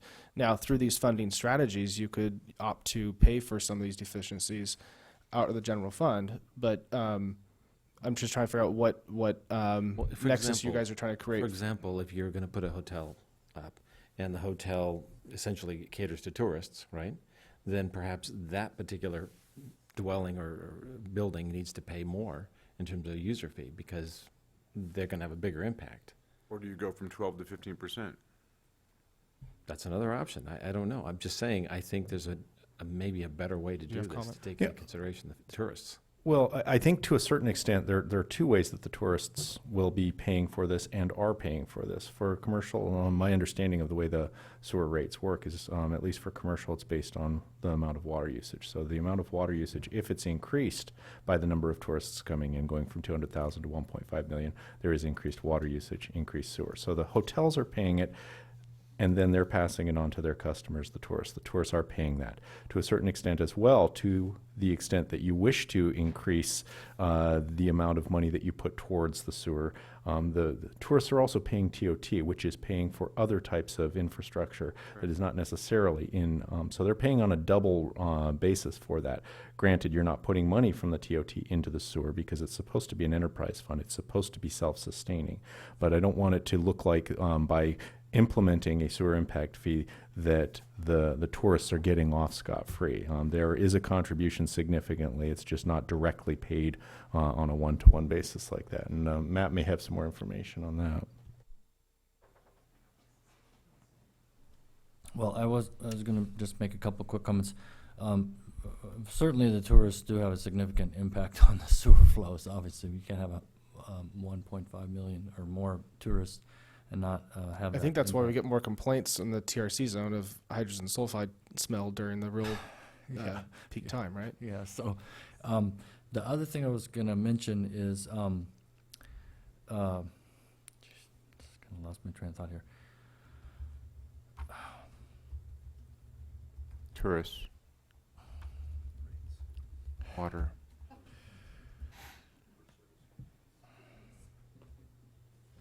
Another idea in terms of methodology or the equations, instead of Well, charging. I think you're looking something there about relating how tourists do pay somehow for. You're saying through TOT. Yeah, so through use of water, which is connected to the sewer fee. As Dave was mentioning, for the commercial customers, they pay like a fixed rate. For sewer, they pay a fixed rate and an add-on based on per 100 cubic feet of water consumption. Mm-hmm. So it's like a double. But for residential users, it's just a straight, fixed monthly amount on the sewer charge. If I understand this correctly, you're saying there's a fixed plus a marginal cost for commercial volumetric for commercial, and sewer that's how customers. we get at the impact from the tourists. Yeah, I remember what I was going to say. So the sewer impact fee, remember, is only covering 14% of the problem. So it's only, that's why it is fairly, could be perceived fairly low, and the idea is that this staff's going to have to come back, do a sewer master plan, do a water and sewer rate study, and look at addressing the other, the rest of the problem. So this sewer impact fee is only putting a small percentage of the. It's a Band-Aid. Burden. Yeah. It's basically a Band-Aid. Basically, it is. Yeah. Because we're going negative, right? So I mean, there's Right, obviously right. a much larger problem than just the sewer Right. impact fee. So I think you're going to need to think about like multiple approaches to solving the problem. So this is just one piece of the puzzle. Another piece may be, as the city council has done in the past, use general fund revenue, for example, to implement the water meter replacement project. And that's a great vehicle for us to use so that we're not putting the burden on the residents. The burden on the residents is when you just shove it all into the enterprise funds and charge out the rates for it. But we have other issues. We're still an aging city. We have aging infrastructure, things, and TOT pays for the impacts that these things have. So that is a vehicle this council could choose to use to pay for some of that aging infrastructure in the future. Through a more comprehensive study, you would see the life cycles of some of these legs. It's not just about deficiencies on the legs or anything like that. It also comes down to just the age of them. And like I think we've talked before about some of the clay pipe. I don't know, is it a 100-year life cycle? Is it there's all kinds of things. Maybe we're 50% through the life cycle of these things. But and then of course you also have the issue we're dealing with today, which is just simply having the capacity to bring it to our plant, which is separate than our plant having the capacity to treat it. to treat it. So a lot of these things are all relative and variable depending on what's going on. I do think that this fee is far more reasonable than what was proposed before. That I had a very hard stance against.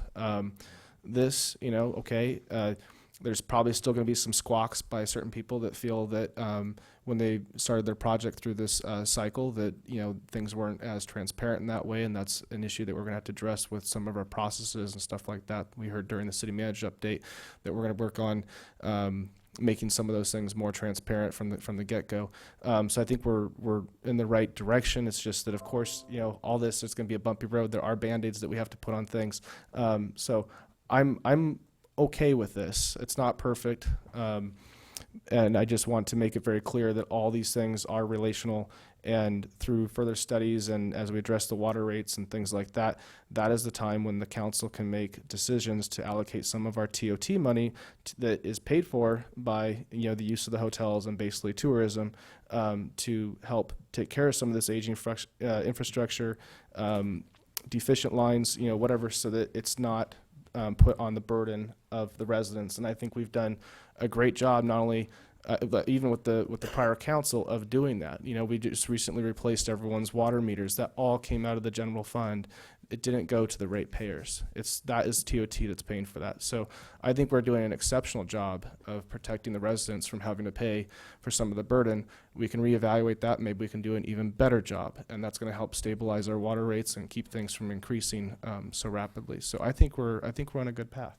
Yeah, I think some of these projects that are actually existing, you know, buildings that they're redoing and they're revamping and they're creating these high-end boutique hotels, that's also going to help pay for it, because you're talking about bringing in more revenue, right, which is TOT tax, to pay for some of this infrastructure, which can save the ratepayers from paying it, right? So, I mean, we should also come up with. Well, and I think during, you know, for example, the visioning process, you know, if the desire is like, you know, we might have a project where maybe the zoning is more for apartments, you know, or housing of some sort, but, you know, maybe it's more desirable to have a boutique hotel there. You know, you start looking at, if you go back on the prior page here, you have, I think you guys are predicting at current status, you know, around 90 additional hotel rooms. Those are basically in existing spaces, or they're empty lots or things that are not doing anything to contribute to the community. And if you start taking things like, I'll just pick this little thing apart here, 90 rooms. At our current TOT rate of 12%, that's about $20 per room night. And when you take 90 rooms, you multiply that times 365, you end up with basically a total count for the total room capacity of the year, right? So you get total room nights available. And then if you multiply that times the portion that we collect on our TOT with an average of, I don't know, maybe 170 that we get, if that's a current average daily rate that we get, you can come out with a total capacity of what that TOT can generate through those rooms. Now, of course, we don't run at 100% capacity, and that's not even possible, but if you were to, you know, basically say, okay, 70%, which is currently what we operate at, you know, that could maybe generate, you know, nearly $500,000 per year in TOT that can help pay for some of these projects. So maybe this council desires to see more boutique hotels around here. Maybe we need to find ways to incentivize current projects that have been sitting there for so long. I mean, we have the water wheel project. The list goes on. They sit there. Maybe we need to find ways to help facilitate and walk people through this this process to get some of these projects going, because they have almost no impact on the community. It's not urban sprawl. It's just taking what we currently have that's sitting there dead, vacant. We have homeless fires. I mean, it's like we you know, was the water wheel got broken into, and the next thing you know, there's a fire, and these things are not contributing to the community. So there's got to be a way for us to find a way to start incentivizing, you know, some helpful infill development. Nothing crazy, nothing, you know, urban sprawl, skyscrapers, you know, things like that. It's just already existing buildings that could become boutique hotels in the future.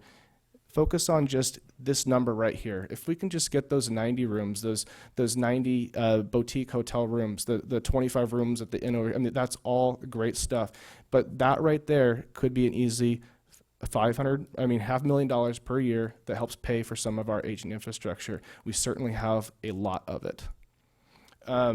So with that, I have no problem with Karen's prior motion. But I just wanted to really make my position very clear on this, because I think there is a lot of potential to help bring in some of this helpful info development to help pay for this, and that is putting it. TOT is what makes tourism pay for the benefits that we provide the community, and that's going to help stabilize our water rates. Okay, so that was my motion.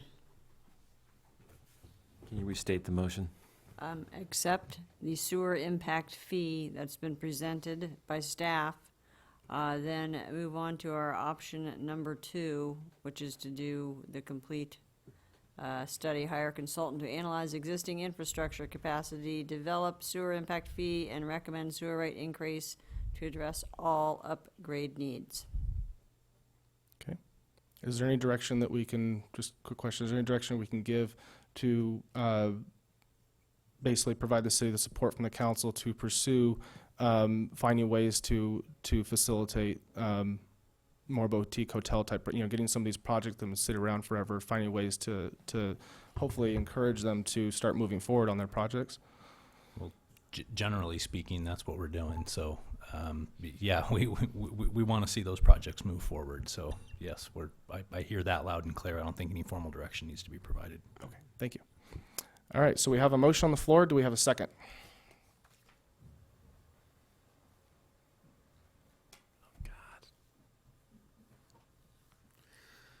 I'll second it. It's been seconded. Can we get a vote? Councilmember Wade? Yes. Mayor Toussaint? Yes. Councilmember Clark? Yes. Dearness? Yes. Johnson? Yes. Passes 5-0. With that, because of the time, we do need a vote on whether or not we are going to move on with the rest of the agenda items here. We have the CalPERS RFP, item 6, 7, the Planning Commission vacancy, and 8, the City Council agenda format. I'm fine to keep going. I know we also still have a closed session. We could take a vote just to move on to the next item and take it that way, or it's up to you guys. Do we have a motion to move on from the meeting and pause these, table these to the next meeting, or? Okay. I would make a motion to, I think the CalPERS is a little bit more involved and possibly put, I think the CalPERS is going to be as involved as the sewer impact fee. I think the Planning Commission vacancy is quick. I think the City Council agenda format organization is quick. I would, if I may, make a motion, we go to 7, 8, and 9, and then into closed session and put the CalPERS discussion on another meeting, and then I'll vote to keep going. Okay. We could do that. We already have the staff report. We could call a special meeting, and we could move on right now into closed session. That's not another option, right? It certainly is an option. I don't want to foreclose that. There's obviously there'll be staffing costs in getting it spun up again to get the special meeting. You'll have to have a 24-hour notice, obviously, and we'll have to pick a date where everyone can come to that meeting. You're all here right now. If you're willing to go through the ones that absolutely need to get done, the labor, the labor negotiations, that really should be done tonight. The remainder, we have staff here. They're prepared to go forward with it. So it's really up to the council how you'd like to proceed. I'm kind of leaning a little more towards moving into closed session, because those can sometimes go on for a little while, and we do have to keep staff around for that. So I'm more leaning to pausing till the, I'm fine to keep going, but I'm more leaning to putting these items off, but I also know that we have a lot to get through, so that's where I'd be somewhat favorable to having a special meeting. We already have the staff report. We could do a meeting this coming Monday. I'm exhausted by the special meetings, and they cost the city money. They take our time. I would suggest going with Mr. Clark's recommendation for this evening. So was that a The formal motion was to continue with the meeting this evening, bypass 6, go straight to 7, 8, and 9. Maybe we can bypass 10 and go into closed session. then that So, was- Mayor, Ryan, you're saying that you would rather have a closed session on Monday to discuss Balance. for the balance of the stuff? It wouldn't be a close, it Or would be a special meeting, yeah. I'm down with that. I'm good with that, too. Okay, we need a motion and we need to Yeah, move on. real quick, I think there was a motion by Mr. Clark, and I don't know if it was formally a second by Ms. So- Wade. It was a second by me. Okay. Yeah. Okay, but if there's a new motion on the floor, A I need to substitute consider, substitute motion, then we can consider that one first.